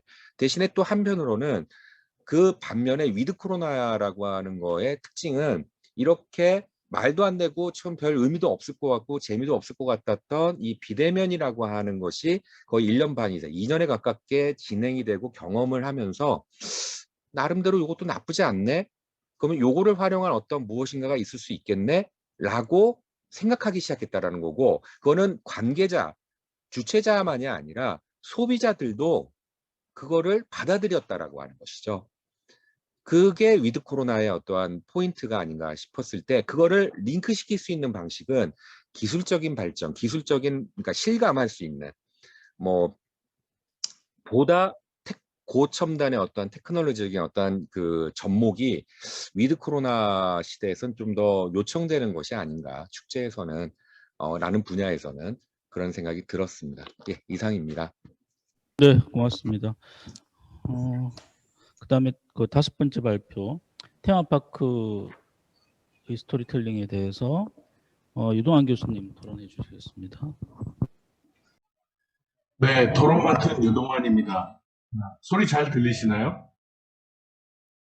예, 예. 그 진행자들이 그 앞에 아주 성실하게 그 발표 토론해 준 선생님들에 비해서 아주 불성실한 모습을 꼭 보여달라고 3분 이내에 끝나라는 압력을 받고 있습니다. 예. 제가 이 테마파크 관련 논문을 토론하거나 이런 기회가 참 많지 않습니다. 보시면 거의 대부분 관광학회에 가서 토론을 하거나 아니면 발표를 하거나 아니면 조경학회에 가서 하거나 뭐 이런 경우들이 굉장히 많은데 이기범 선생이 발표 논문을 받고 참 반갑기도 하고 함께 테마파크를 공부할 수 있는 사람들이 좀 많아졌으면 좋겠다 하는 생각을 좀 가져봤습니다. 제가 7가지로 말씀을 드렸는데 요약해서 2가지만 말씀을 드리겠습니다. 첫 번째로는 우리나라에서 이제 세계적인 사례와 다르게 우리나라에서 공공이 추진하고 있는 테마파크가 사실은 어마어마하게 많습니다. 뭐 농업 테마파크부터 시작해서 굉장히 많고요. 또 하나는 이제 지역 사업 중에서 지금 선생님께서 예를 든 비거 뿐만 아니라 상국유사 테마파크 등등등 특정 지역 역사 소재를 가지고 하는 테마파크들이 많기 때문에 일단 그 연구 논문 앞부분에 그 테마파크라고 하는 이름을 갖고 있지만 그 테마파크를 어떤 기준으로 규정할 것인가 하는 문제, 이 문제를 한 번 더 고민해 보면 어떨까. 그리고 지금 테마파크 학회에서 논의하고 있는 이제 글로벌 테마파크하고 스페셜 테마파크, 그리고 이제 일반적인 놀이공원의 구분, 이런 거를 한번 참조해 주셨으면 어떨까 하는 생각들이고요. 두 번째로는 해리포터와 비거 테마파크 이 두 개를 비교하고 계신데요. 그리고 콘텐츠 IP 확장의 3단계 이론을 말씀하셨는데, 생각해보면 해리포터에서 멀티장르화해서 테마파크로 수렴되는 과정하고 비거가 3단계로 발전하는 과정에 출발 지점이 다르지 않을까. 해리포터는 현대적인 창작자에 의해서 콘텐츠로 창조되고 킬러 콘텐츠로 소비된 상태에서 멀티장르화가 되고, 그게 글로벌 테마파크에서 받아들여져서 독립적인 한 존이 탄생한 건데, 비거의 경우는 아직까지 이제 원형 소재로서 매력적이긴 하지만 콘텐츠로서의 검증 내지는 스토리밸류에 대한 검증이나 인지도라든가 이런 것들을 획득하기 어려워서 이 3단계 이론 앞부분에 있는 건 아닌지, 그래서 앞단계에서 출발해서 이런 그 성공한 원천 콘텐츠가 되어야 되는데, 이 부분에 대해서 한번, 그래서 이제 두 개의 이 3단계 이론을 적용해서 해리포터와 비거를 그 등가성을 가지고 비교할 수 있을까 하는 문제를 좀 생각을 해봐야 되지 않을까. 그래서 이제 이번 선생님이 갖고 계신 문제의식, 우리가 한국 안에서 지역문화 소재를 가지고 테마파크를 만들 때에 이런 세계적인 사례를 대비시켜서 우리가 평가하고 발전 방안을 도출할 때에 여러 가지 이제 고민들은 있겠습니다만은 프레임을 좀 고민해 볼 필요가 있겠다. 이렇게 질문 포함해서 의견 말씀드리겠습니다. 네, 마치겠습니다. 고맙습니다. 근데 3분은 더 쓰셨어요. 네. 자, 아까 박사문선에 대해서 안남일 교수님 답변을 해주시는데요. 이제부터는 좀 제가 쪼아야 되겠습니다. 길게 하시면은 다음에 답변해 주실 이교훈 선생님 답변 시간이 줄어듭니다. 안남일 교수님 시간 알아서 쓰십시오.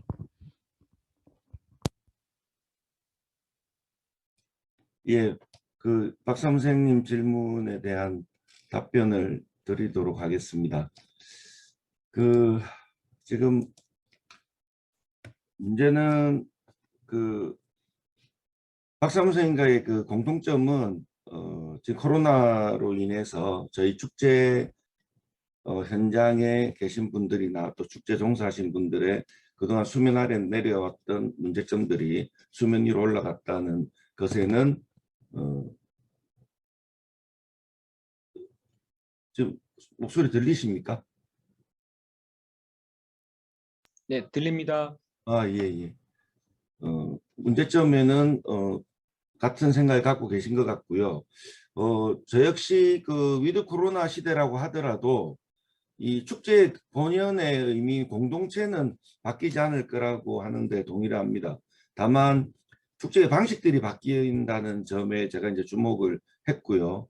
그래서 앞에 제가 사례로 든 것은 제가 뭐 기술한 부분에 좀 문제가 있었겠지만 어떤 대안의 방식의 축제를 나열한 것이 아니라 지금 축제 공간이라든지 체험이라든지 의미 있는 쪽에서 이런 시도가 되고 있다.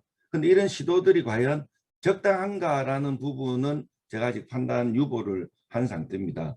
그동안에 잘 적용하지 않았던, 예를 들어 보령 머드 축제 같은 경우에 현장에서 머드를 온몸에 덮었었던 그 머드를 각자 집에서 키트로 그냥 욕실에 앉아가지고 뭐 주로 아동용이지만 어린애들과 함께 머드 장난을 하는 머드 체험을 하는 이 정도로서 이것이 과연 그 온택트라는 의미를 부여할 수 있는가, 뭐 이런 문제를 제기하고 싶었던 거고요.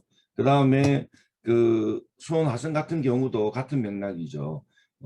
현장을 느끼지 못한 상태에서 어플리케이션을 통해서 적용하는 문제가 과연 온라인의 방법이긴 한데, 그것이 우리가 축제 본연의 생각, 아까 말씀드린 공동체 부분에서 과연 그게 피부로 와닿을 수 있는가, 이런 부분에 대해서 이제 제가 지금 쭉 진행되어 온 몇 가지 사례에 대한 그 증빙을 했고요. 그래서 그것이 대안이라고 보는 것은 아마 제가 기술에 오류가 있었던 것 같습니다. 그거는 정리를 하도록 하겠습니다. 그럼 나머지 이제 하나가 있는데, 그 세 번째, 그렇다면 결국은 기술의 변화를 통해서 우리가 어떤 축제의 그 오프라인 축제에 대한 느낌을 받아야 될 수 있지 않는가라는 부분인데요. 근데 이제 여기서 그 우리 박상문 교수님께서 말씀해 주신 그 최첨단 테크놀로지의 적용 문제는 이제 현실적인 부분에서 이게 아직 비용적인 부분에서 현재 축제의 비용이 감당할 수 없는 부분이 많다라는 거죠. 그래서 이제 그 부분에 대한 문제가 하나가 있을 수 있고, 두 번째는 이렇게 테크놀로지가 적용될 수 있는 축제의 종류가 있고 그렇지 않은 종류가 있다는 거죠. 그래서 제가 그 페이퍼에 기술할 때 그 나우나 쇼라든지 이렇게 방송 축제라든지 특산물 축제는 얼마든지 이런 그 오프라인이 아니더라도 온라인이라도 충분히 할 수 있는 기술적인 부분도 가능한데, 이제 그렇지 못한 축제들은 어떻게 할 것인가. 환경 친화적이고 생태 축제 이런 것들은 사실 어떤 실감 효과를 낸다 하더라도 오프라인에서 느낄 수 있는 것만큼 아직은 그렇지 못하지 않는가. 이제 그랬을 때에 지금 현재 진행되고 있는 하이브리드형 모델이라고 하는 온라인 오프라인을 섞었을 때 그 밸런스를 어떻게 맞춰야 되는가. 그래서 제가 결론 부분에서는 어찌되었든 그 콘택트로서의 축제는 진행이 돼야 되고, 그 가운데 온택트의 여러 가지 기술들이나 이런 것들이 들어가는 이런 밸런스를 맞춰야 되겠다. 그렇지 않고서 오프라인과 온라인을 그냥 기계적으로 이렇게 그 믹스를 한다는 것은 오히려 축제에 대한 기본적인 것이 흔들리지 않을까. 이런 전체 그 논문의 구도였습니다. 그래서 그 기술력의 변화 부분은 제가 충분히 공감하면서 이제 비용이라든지 실제 적용 문제에 대한 고민을 좀 더 할 수 있도록 그렇게 하도록 하겠습니다. 이상입니다. 네, 감사합니다. 그 다음에 테마파크 발표하셨던 이기범 선생님. 예. 네. 네, 안녕하세요. 고려대학교 박사과정 이기범입니다. 사실 교수님들의 자리에 이렇게 학생이 낀 것 같은 좀 그런 가시방석 같은 불편함과 더불어서 좀 기대감이 있는, 왜냐하면 저에겐 좀 첫 번째 학회 참여거든요. 기획 주제가 아니라 자유 주제로 갔으면 어땠을까라는 생각이 들면서도 또 그 교수님의 이제 논쟁이라기보다는 이제 조언의 말씀을 듣고 이 연구를 좀 마무리를 하는데 어떤 도움을 많이 얻는 것 같아서 다행이라는 생각도 듭니다. 불비한 원고인데요. 토론자이신 유동환 선생님이 이제 필요한 부분 7가지로 짚어주신 거에 대해서 감사를 드립니다. 이제 시간 관계상 2개로 말씀을 해주셨는데요. 핵심이라고 생각을 하고요. 제가 이제 업무차 답사를 할 때 이제 여러 종류의 테마파크를 갈 기회가 있는데 대부분 비슷한 문제를 안고 있습니다.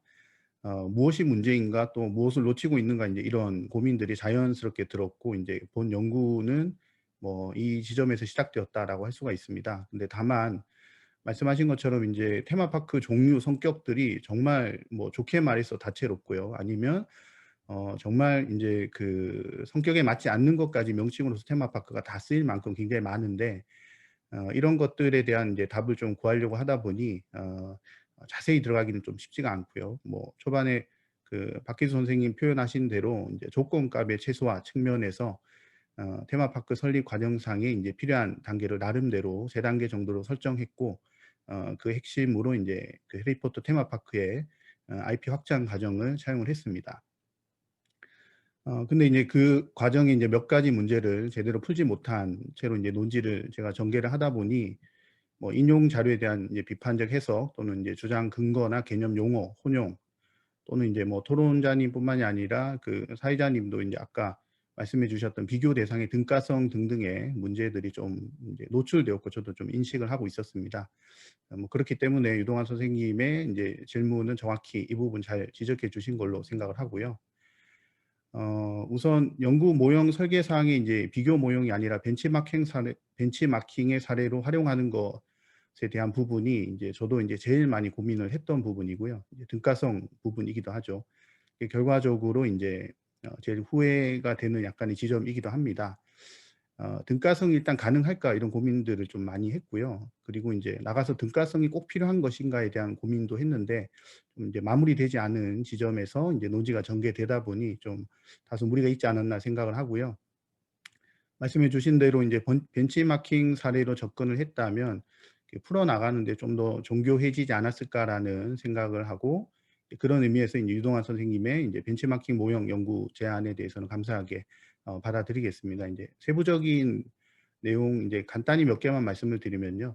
테마파크 분류에 있어서 이제 기존 연구자들의 연구가 있긴 한데 많지는 않습니다. 근데 연구자분들 중에 이제 제가 두 분의 연구를 이제 인용을 했는데 두 분의 이제 그 분류상의 차이가 워낙 큽니다. 합의되기가 힘들 정도로요. 그래서 이제 이 부분을 뺄까 이제 고민을 하다가 일단은 제가 이제 거기서 사용하고자 한 거는 이제 공공기관이 한 어느 정도의 수준으로 이제 만들어지고 있는가 정도의 몇몇 부분만 차용을 했고요. 테마파크 분류에 대한 부분은 이제 별도 연구가 좀 필요하겠다라는 생각을 했습니다. 기존 연구는 이제 법령을 근거로 분류를 한 거다 보니까 실제로는 제가 이제 그 현장에서 이제 만났던 것하고는 조금 다르게 이해되는 측면도 없지는 않았거든요. 이제 분명 오류가 있기 때문에 이런 부분들은 이제 법령도 중요하지만 내용적 측면의 접근도 좀 필요하겠다. 뭐 이런 부분은 좀 공감도 합니다. 그리고 그 뭐 세부적인 거긴 한데 스토리텔링은 역사적 사실 유무에 따라 가치를 평가받지 않는다라는 주장이 있거든요. 제가 했던 부분인데 뭐 이 부분은 그 마치 그 역사적 사실 유무가 뭐라고 할까요? 그 콘텐츠의 가치를 보장하는 것처럼 이제 진주에서 논쟁이 되고 있기 때문에 이거에 대한 이제 부분으로 제가 언급을 했던 부분이고요. 대장금 사례를 들어서 꼭 그런 건 아니다라고 했는데 이제 추가적인 근거나 이런 부분들에 대한 요청도 주셨습니다. 그리고 이제 그 경주에 신라 밀레니엄 파크가 있는데 이제 이거를 해리포터 이제 파크처럼 이제 원형 스토리를 직접 테마파크로 확장한 사례로 적절하냐라는 지적을 주셨는데요. 뭐 역시 등가성에 관한 부분이죠. 제가 이제 그 이 신라 밀레니엄 파크를 사례로 쓴 거는 사실 이제 이 부분보다는 이미 그 만들어져 있는 테마파크를 어떻게 할 거냐. 이미 만들어졌으면 이제 순서에서 멀티 장르화를 넘어선 단계인데 역으로 활용할 수 없는가의 차원에서 이제 사례로 제가 언급을 하긴 했는데 사실 이제 그 언급을 하면서 제가 이제 고민했던 부분은 사실 이 테마파크가 현재는 휴장 중이거든요. 올해 다시 개장한다는 계획은 있습니다. 그렇기 때문에 이 테마파크의 사례를 쓰는 것이 적절할까? 사실 이제 이런 고민들, 현재 어떤 현재성에 대한 고민들을 사실 좀 했었습니다. 이 외에도 이제 용어 개념 등에 대한 부분도 있긴 한데요. 사실상 이제 유동환 선생님의 말씀은 연구에 대한 뭐 논쟁보다는 선악으로서 조언 또는 이제 따끔한 질책이다라고 제가 여기고요. 하나하나 좀 더 살피고 보완하도록 하겠습니다. 다시 한번 감사드립니다. 고맙습니다. 예, 고맙습니다. 수고하셨습니다. 지금 그 채팅창에 안남일 교수님에게 지금 질문이 하나 들어와 있습니다. 안 교수님은 채팅으로 답변을 좀 달아주시면 좋겠습니다. 바로 3부 발표에 대한 토론으로 넘어가겠습니다. 3부에도 세 분이 있었는데요. 첫 번째 발표는 김기용 스님에 대한 토론으로 박찬수 스님이 지금 원래 예정돼 있었는데 지금 불가피하게 지금 토론에 참여할 수 없다고 연락을 받았습니다. 그래서 김기용 스님이 지금 다행히 토론문을 받았으니까요. 그 토론문의 요지하고 답변을 간단하게 같이 좀 지금 해주시면 좋을 것 같습니다. 김기용 스님. 감사합니다. 들리시나요? 네, 감사합니다. 그 토론자께서 나오시질 않았고 토론문이 자료집에 있기 때문에 좀 참조를 해주실 것을 부탁을 드립니다. 셀프 토론하기가 좀 그러네요. 그런데 토론자께서 하신 질문 중에 좀비 말씀을 제가 좀 드려가지고 한국의 좀비 장르가 이식되어 성공한 것은 어떤 함의로 읽어야 되는가, 발표자 생각이 있으신가요? 말씀이 있어가지고 간략하게 여기에 대해서만 말씀을 드리겠습니다. 그러니까 그 사회 보신 안승범 선생님께서 말씀하신 것처럼 좀비라고 다 같지 않고 장르 혼종에 따라 성격이 다 다르지요. 국가 거대 기업 음모론 기반, 아포칼립스물, 뭐 로맨스, 또 공감 능력이 없다라는 의미에서 사이코패스, 살인마, 뭐 폐가, 뭐 모티프와 연관되기도 하고 다양합니다. 이에 대한 비평의 방향은 제가 알기로는 로메로의 조지 로메로의 살아있는 시체들의 반미전과 이후로 나뉘지요. 좀비물 초기에는 서구 문명 사회와 그 밖의 세계, 이렇게 선악적 이양 대립을 기본으로 신에 가까운 서구, 악마에 가까운 비문명, 이렇게 해서 사회를 변별하여 제국주의를 정당화한다라는 비판, 인종차별주의적인 텍스트 함의에 대한 비판, 뭐 이런 것들이 있었고요. 그 뒤 좀비에 대한 문화 영구적 영화 비평은 자본주의 비판에 천착하죠. 마르크스주의자들이 주도했다라고 보겠습니다. 공장제 자본주의의 몰인격, 몰개성적 속성, 또 좀비는 서로 잘 변별되지 않으니까 자동화된 소모품, 표준화, 기계화, 대량 생산, 과학적 관리와 같은 자본주의적 원칙들이 어떻게 노동을 살아있는 시체 상태로 만들었는가, 이런 얘기들 주로 나왔고요. 떼지어 다니는 좀비는 경제 대공황 시기 배급을 받으려고 줄 서 있는 쫓겨나고 굶주린 노동자의 시각적 운유다, 이런 얘기들이 나왔습니다. 조지 로메로 영화 이후에는 뭐 크리스토퍼 샤레시니 뭐 이런 저 비평가들이 나와서 노동에서 이제 소비로 넘어가게 됐죠. 자본주의의 자기 파괴적인 속성의 메타포로 작용하게 되는데 카니발리즘이 나옵니다. 인육을 먹기 시작하죠. 이 컨숨이라고 하지 않습니까? 섭취인데 이건 컨숨, 소비하다라는 동사이기도 합니다. 그래서 컨슈머리즘, 소비주의, 카니발리즘과 소비주의를 동일시하는 비판, 이런 것들이 나오기 시작합니다. 후기 산업화 자본주의의 대량 소비 의존에 대한 비판, 소비가 소비를 부르고 쇼핑을 통해서만 개인과 우리 사회 모두가 생존할 수 있는 세팅, 태어나서 죽기까지 육아와 교육과 사회 경제 생활 전부 다 모두가 자본주의적 소비를 목적으로 하는 상태를 드러낸다, 이런 얘기 했고요. 그래서 이제 영화에서도 거대 쇼핑센터 배경 이런 것들 짚고 그랬습니다. 그래서 또 자본주의적 소비에 대한 끊임없는 욕망, 소비 자체를 위한 소비, 자본주의의 속성 자체가 경쟁을 통해서 타인의 삶을 갉아먹고 살아남을 수밖에 없다, 이런 비판들을 드러낸다. 자기 스스로를 잡아먹는 자본주의에 내재된 자기 파괴적 모순을 좀비 장르가 드러내고 있다. 또 마르크스주의의 핵심 개념인 허위의식과 관련하여 남을 잡아먹거나 전염시키는 것 자체가 목적인 좀비를 통해서 소비주의의 기대에 겨우 존재하면서 자의적 선택에 의한 나의 삶을 살고 있다고 믿고 사는 허위의식을 드러낸다, 뭐 이런 얘기들 하고 그랬습니다. 그 뒤에 여러 얘기가 나왔고요. 그중에 또 눈에 띄는 것은 또 용어를 잘 붙이신 것 같아요. 어떤 학자는 에코좀비 뭐 이런 얘기도 하고 있지 않습니까? 지구를 실제로 인간들이 파괴하면서 살아가는 현대인과 현대문명, 종국에는 다 죽을 텐데 다 죽을 때까지 서로가 서로를 잡아먹다 멸망하는 길로 좀비처럼 몰려서 어슬렁어슬렁 걸어가는 것이 우리가 아닌가, 이런 것들을 좀비에 빗대어 묘사하고 있다, 이런 비평들 재미있습니다. 한국 영화나 드라마에 이식된 좀비도 분명 무언가를 비판하고 표상하고 있죠. 이것은 도드라지게 배치되어 있는 것 같습니다. 또 주로 국가 권력이나 기득권의 음모, 혹세무민, 국가 폭력에 의한 민중 대학살 이런 장면이 배치됩니다. 감기니 이런 영화 보면 폭격기도 뜨고 이래 버리는데요. 또 킹덤에도 인육 섭취가 나오죠. 아직 한국형 좀비 장르라고 얘기할 만한 어떤 선명한 트렌드나 자체의 발전을 논할 만큼 많은 작품이 있지는 않은 것 같습니다. 전략적 장르 혼종의 산발적인 결과물로 보입니다. 폄할 생각은 조금도 없고요. 근데 이 좀비는 무엇인가에 대해 해석할 다양한 스펙트럼이 주어져 있는 것 같지는 않습니다. 양쪽으로. 또 콘텐츠 산업은 괴물을 필요로 합니다. 우리도 괴물을 필요로 합니다. 우리 계속해서 괴물을 만들어 왔죠. 앞으로도 콘텐츠의 괴물을 만들 것입니다. 좀비는 누구인가? 좀비여야 할 필요성은 없지만 좀비는 분명히 다면적 매력이 있는 괴물로 보입니다. 그래서 콘텐츠 제작 측면에서 좀비라는 존재에 대한 인식론적 숙고를 통해서 좀 진화할 필요가 있지 않나. 그럼 더욱더 매력적이고 또 우리가 공감할 수 있는 이런 괴물이 되지 않을까, 이런 생각 정도를 해보았습니다. 이상입니다. 감사합니다. 예, 고맙습니다. 좀비가 대단히 많은 함의를 가지고 있군요. 항상 많은 걸 배웁니다. 자, 그 다음에 두 분 남았습니다. 최민성 선생님 발표에 대해서 김진영 선생님이 토론을 해주시겠고요. 그다음에 정보민 선생님 발표에 대해서 백혜련 선생님이 토론을 해주시겠습니다. 근데 대단히 죄송합니다만 두 분이 참 충실하게 이미 토론문을 작성을 해주셨습니다. 그래서 좀 토론문의 요지 중심으로 좀 축약을 해주시면 감사하겠습니다. 김재영 선생님. 네. 들리십니까? 네, 잘 들립니다. 예. 팬데믹의 삶, 기록으로서의 스토리텔링 토론을 맡은 한신대학교의 김진형이라고 합니다.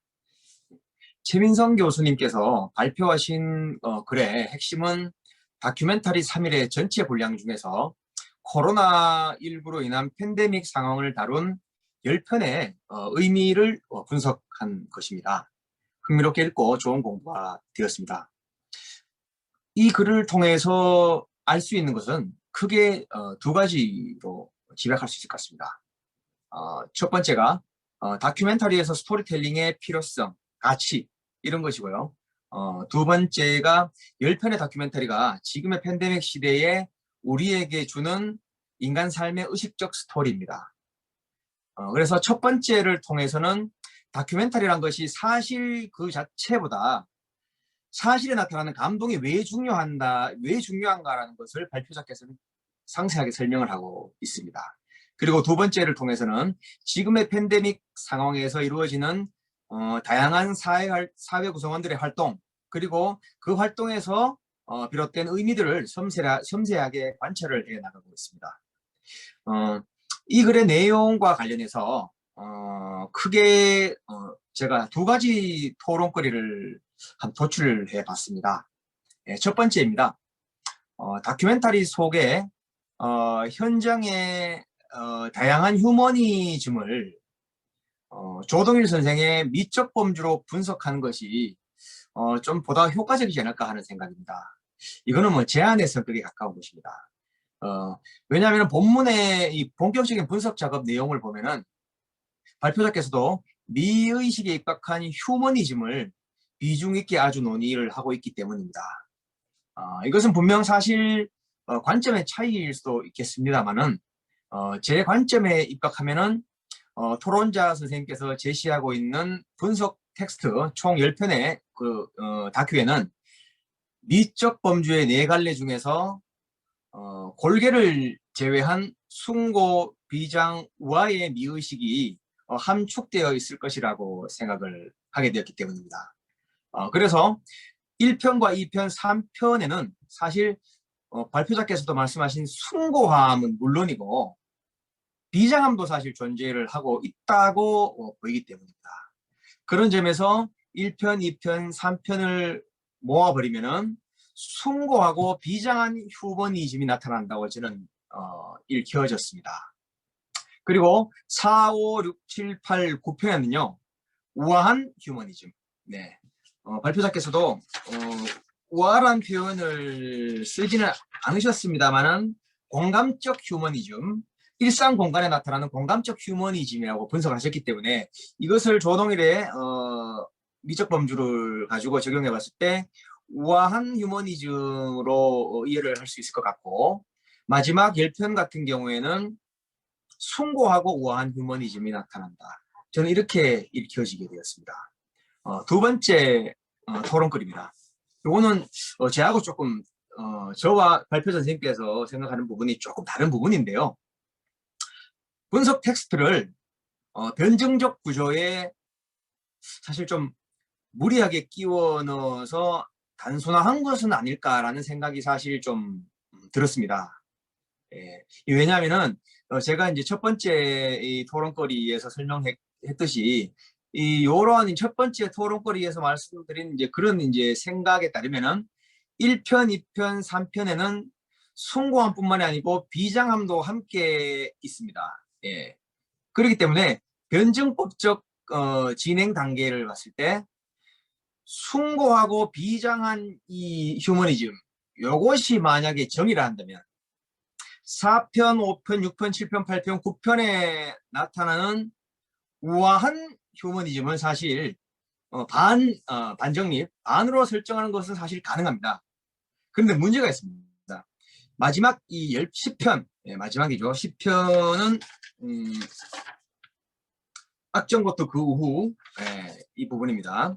이 10편의 휴머니즘의 경우에는 사실 합의될 수 없다고 저는 읽혀졌습니다. 왜냐하면 10편에 보여주는 방역 현장의 경우에는 사실 비장함은 사실 좀 제거하고 숭고하면서 우아한 휴머니즘을 연출했다라고 저는 생각했기 때문입니다.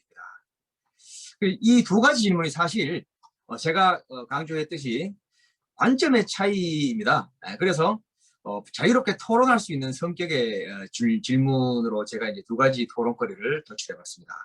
이 부분과 관련해서 우리 발표자 선생님께 생각하시는 그런 이제 이 생각들을 한번 들어보고 싶습니다. 예, 토론 마치겠습니다.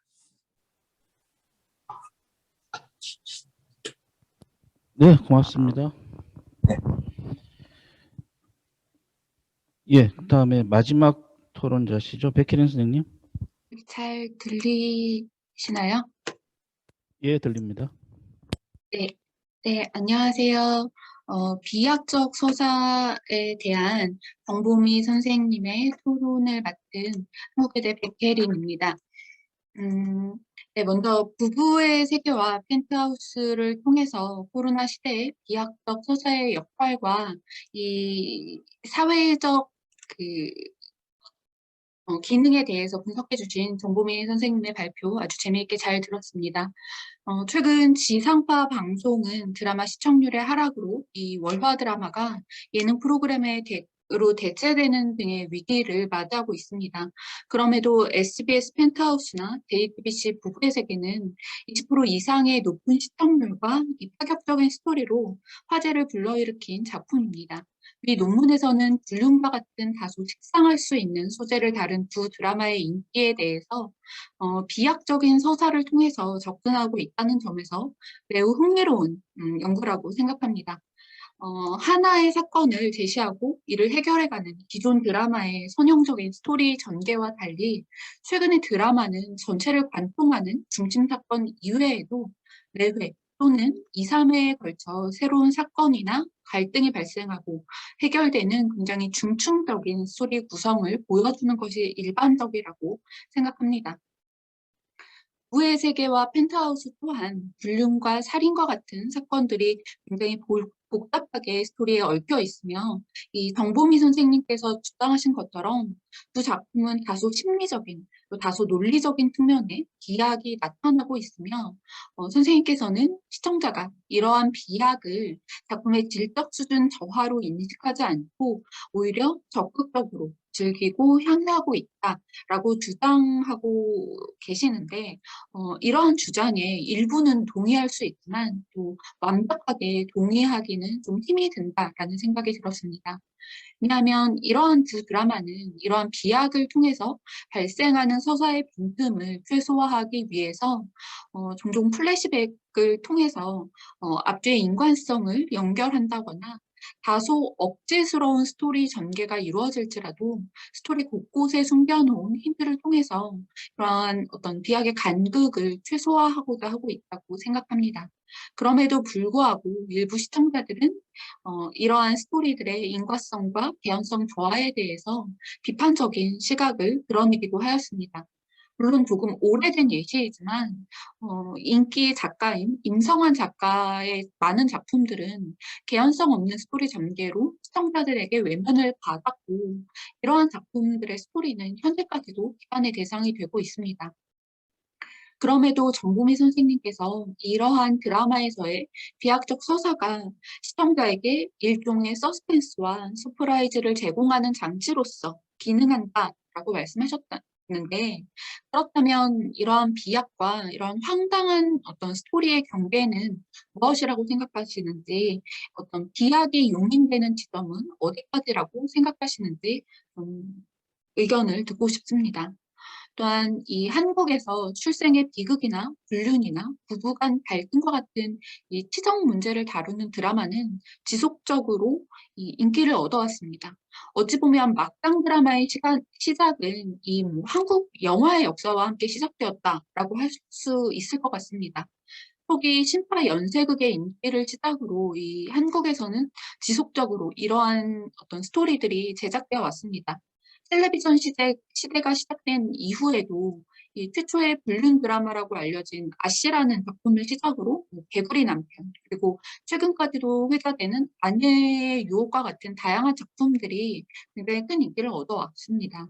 특히 그 2018년도에 방영된 JTBC 스카이캐슬은 이러한 기존의 막장 드라마에 자녀의 교육과 계급이라는 어떤 사회적인 이슈를 더하면서 굉장히 높은 시청률을 기록한 작품이고, 펜트하우스의 경우에 소재 및 스토리 전개에 있어서 스카이캐슬과 굉장히 많은 부분에서 유사한 특성이 나타난다고 생각됩니다. 이러한 관점에서 본다면 부부의 세계와 펜트하우스는 더욱 자극적인 소재와 설정을 더한 작품이라고도 볼 수 있을 것 같습니다. 그럼에도 정보미 선생님께서는 이 두 작품을 기존의 막장 드라마와 차별화된 시각으로 바라보고 있습니다.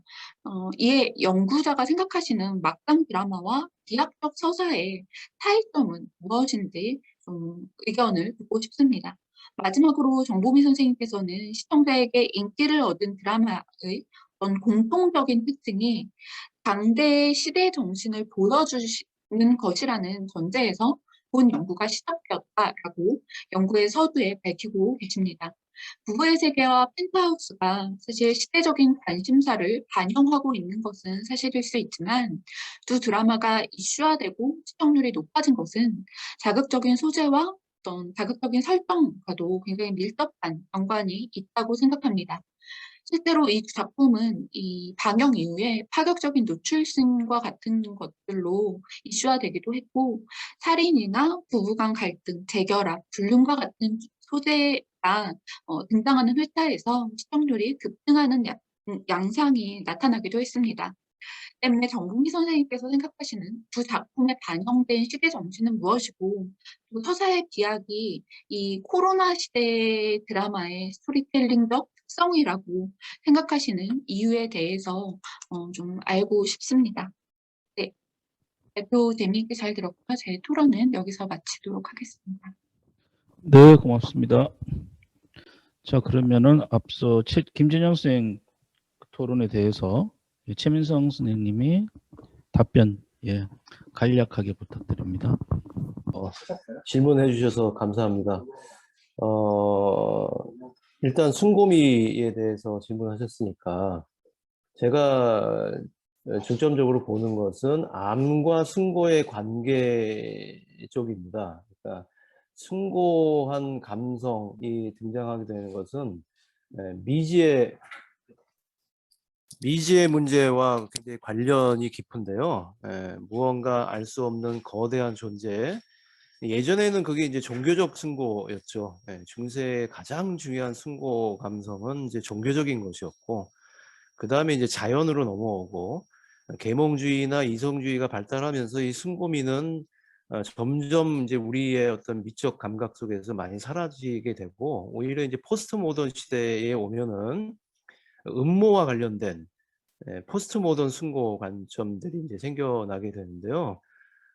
예를 들면 엑스파일 같은 드라마에서 알 수 없는 저 너머의 것, 보이는 것 너머에 있는 어떤 그 공포 같은 것들과 싸우는 자들의 승고미 같은 것들이 이제 탈현대적인 승고입니다. 근데 제가 이 글이 아직 완성이 아니어서 우리가 팬데믹 이 코로나19를 맞서는 이 어떤 인간들의 어떤 투쟁이 어디쯤 위치하고 있는지를 조금 더 고민을 해야 될 것 같습니다.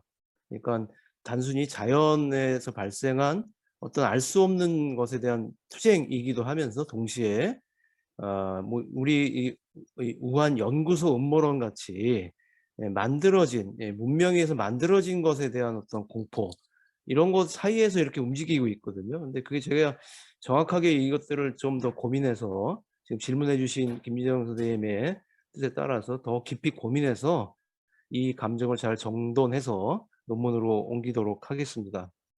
그 다음에 그것과 관련해서 결국은 승고의 관점이 정확히 마무리되지 않으니까 그것이 이제 변증적으로 맞는지에 대해서도 의문을 가지실 수밖에 없다고 생각이 들고요. 그 문제는 제가 앞에 2장에서 밝혔던 그 다큐멘터리 스토리텔링의 특성, 현장적 특성, 감성적 특성, 그다음에 참여적 특성을 중심으로 논문을 좀 재구성하면서 지금 논의가 약간 성기게 된 것들을 이제 채워나가겠다. 이렇게 말씀드리는 것으로 답변을 대신하겠습니다. 꼼꼼히 읽어봐 주시고 원 작품 텍스트 읽어봐 주셔서 감사합니다. 이상입니다. 네, 최민성 교수님 고맙습니다.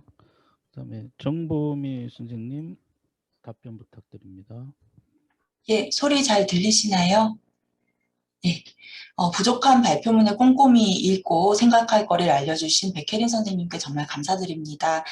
제가 두 드라마의 서사적 특징을 변호하는 차원에서 논의를 전개했는데 두 드라마가 보이는 특징은 사실 전통 서사학에서는 좀 악덕으로 여겨지는 것이고 또 소재 면에서도 건전성과는 조금 동떨어져 있기 때문에 이 두 드라마는 나쁜 서사라고 여겨질 만한 그런 여지도 충분하다는 생각이 들어요. 그렇지만 저는 이 두 드라마가 높은 인기를 구가했다는 점과 또 이 드라마를 욕하면서도 작가가 구현한 별도의 세계 자체를 이해해 보려는 시청자들의 시도가 있다는 점에서 이전과는 다른 접근이 필요하다라고 생각을 했습니다.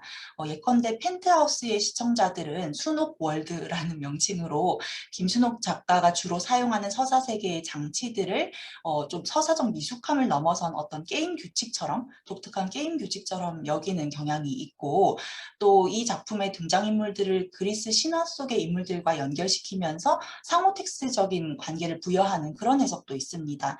그런데 김순옥 작가가 염두에 두었다고 인터뷰에서 밝힌 것보다 훨씬 더 많은 관련성을 시청자가 찾아내는 점을 보면 확실히 적극적인 시청자의 역할이 상당히 중요하게 취급되는 것이라고 볼 수가 있겠습니다.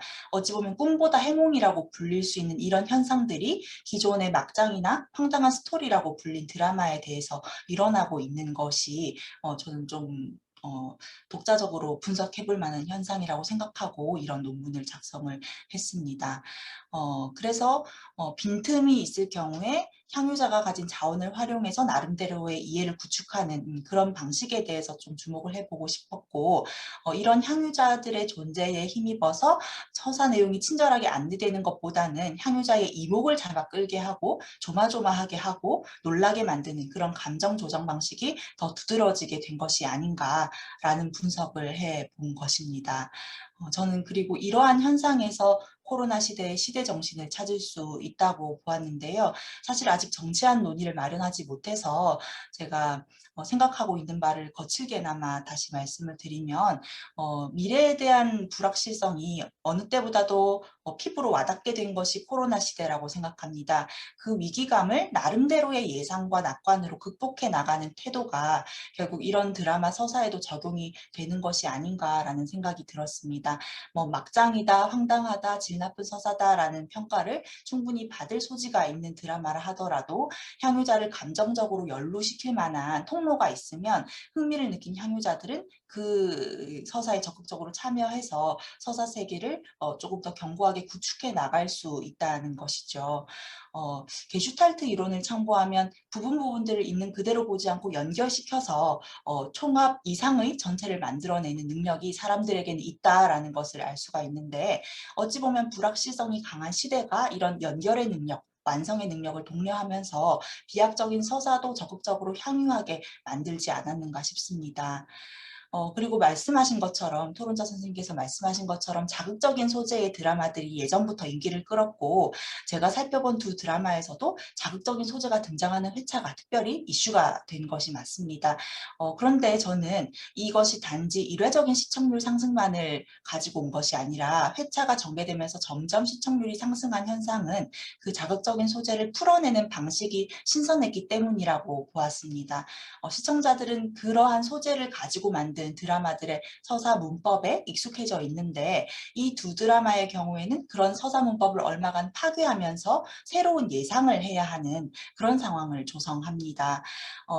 그래서 그러한 상황에 그 시청자들이 적응하기 위해서 새롭게 예상하고 그 예상이 맞는지를 확인하고 싶은 그런 기대를 하면서 끝까지 시청을 하게 된 것이 아닌가라는 생각을 했습니다. 이것도 앞서 말씀드린 연결과 완성에 대한 욕구와 관련지어서 이해를 할 수 있을 것 같은데요. 지금 제가 거칠게 생각을 얘기해서 이 내용을 조금 더 보완하고 공부를 더 많이 해서 말씀 주신 내용이 충분히 해명될 수 있도록 보강해서 논문을 만들도록 하겠습니다. 중요한 부분 짚어주셔서 다시 한번 감사드립니다. 감사합니다. 이것으로 지금 시간이 좀 많이 지났습니다. 그래서 자유토론은 진행하기 힘들 것 같고요. 아쉽겠지만 오늘 8분 지정 주제에 대한 토론 이것으로 마치도록 하겠습니다. 앞에서 자꾸 눈치를 줘가지고요. 저는 마이크 내려놓고 물러가도록 하겠습니다. 수고하셨습니다. 고맙습니다. 처음부터 다시요. 네, 죄송합니다. 마이크가 꺼져 있었다 그럽니다. 예. 네, 저 폐회 절차를 시작하도록 하겠습니다. 두 가지 이 안건이 있고요. 하나는 요번 그 학술 대회를 도와주신 분께 감사의 인사를 드리는 그런 행사와 그다음에 학술 대회에 필수적으로 저희가 진행하도록 돼 있는 연구 윤리에 대한 말씀 드리도록 하겠습니다. 먼저 어제 자유 발표 시에 이 본 장소를 빌려준 당신의 교회 이종길 목사님께 어제 감사드렸고요. 자, 오늘은 본 학술 대회의 전체 그 연구비를 지원해 주신 건국대학교 SSK 글로컬 문화 공감 사회 연구센터의 이병민 교수님을 모셨습니다. 잠시 후 제가 감사표를 드리고 한 말씀 듣도록 그렇게 하겠습니다. 자, 지금 화면에 보이는 요 감사표고요. 방역 규칙 때문에 현장에 모시지는 못했습니다. 자, 제가 감사표 낭독 드리겠습니다. 감사패 이병민 교수님, 건국대학교 SSK 글로컬 문화 공감 사회연구센터. 귀연구센터는 2021년 6월 11일부터 12일까지 개최된 인문 콘텐츠 학회 충계 학술대회 위드 코로나 시대 공감과 혁신의 스토리텔링 학회 학술대회를 성공적으로 운영하는 데에 다방면으로 공헌한 바가 크므로 감사하는 마음을 담아 이 패를 드립니다. 2021년 6월 12일 인문 콘텐츠 학회 회장 유동환. 네.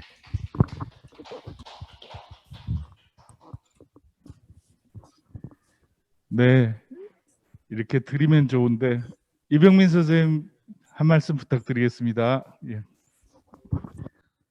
네, 다방면이 아닌데 그래도 감사패를 주셔서 감사합니다. 그 회장님이 저희 패밀리라서 받는 게 굉장히 쑥스러운데요. 어제와 오늘 양일에 걸쳐서 진행된 학술대회를 준비하고 또 진행하시느라 모든 분이 수고 많으신 것 같습니다. 저희 연구소 스페셜 세션은 어제 진행했고요. 저도 참여했는데 오늘은 개인 일정으로 전체 일정에는 함께하지 못해서 죄송한 말씀 올립니다. 위드 코로나 시대 공감과 혁신의 스토리텔링이라는 굉장히 시의성 있는 주제로 의미 있었다고 생각을 합니다. 그리고 존경하는 유동환 회장님 그리고 이하 스태프분들 모든 열정과 노고에 감사드리고 그리고 인문 콘텐츠 학회 발전을 위해서 저희 연구소에서도 좀 미력 하나마 작은 부분 기여를 하게 돼서 굉장히 기쁘게 생각합니다. 더불어 스폰서 폴린 연구재단 관계자에게도 감사 인사를 드립니다. 코로나 상황에서도 건강관리 잘 하시고요. 다음에는 오프라인에서 꼭 건강한 모습으로 뵐 수 있기를 기원합니다. 네, 감사합니다. 네, 이병민 선생님 감사합니다. 예, 다음은 연구윤리 교육과 폐회사 관련해서 최민성 연구이사님께 마이크를 넘기도록 하겠습니다. 네, 안녕하십니까. 연구이사 최민성입니다. 네, 우리 인문 콘텐츠 학회는 이 우리 자료집 맨 뒤에 나와 있는 연구윤리 규정에 의거해서 모든 학술적인 활동을 연구윤리 규정에 근거해서 하고 있음을 밝혀드리고 앞으로도 이 연구윤리 규정을 준수하면서 활동할 것을 약속드리겠습니다. 그리고 오늘 이제 2021년 인문 콘텐츠 학회 춘계학술 대회에 그동안 제가 옆에서 이렇게 좀 미력이나마 도왔는데요. 우리 유동환 회장님을 비롯한 많은 분들이 너무나 고생을 많이 하셨습니다.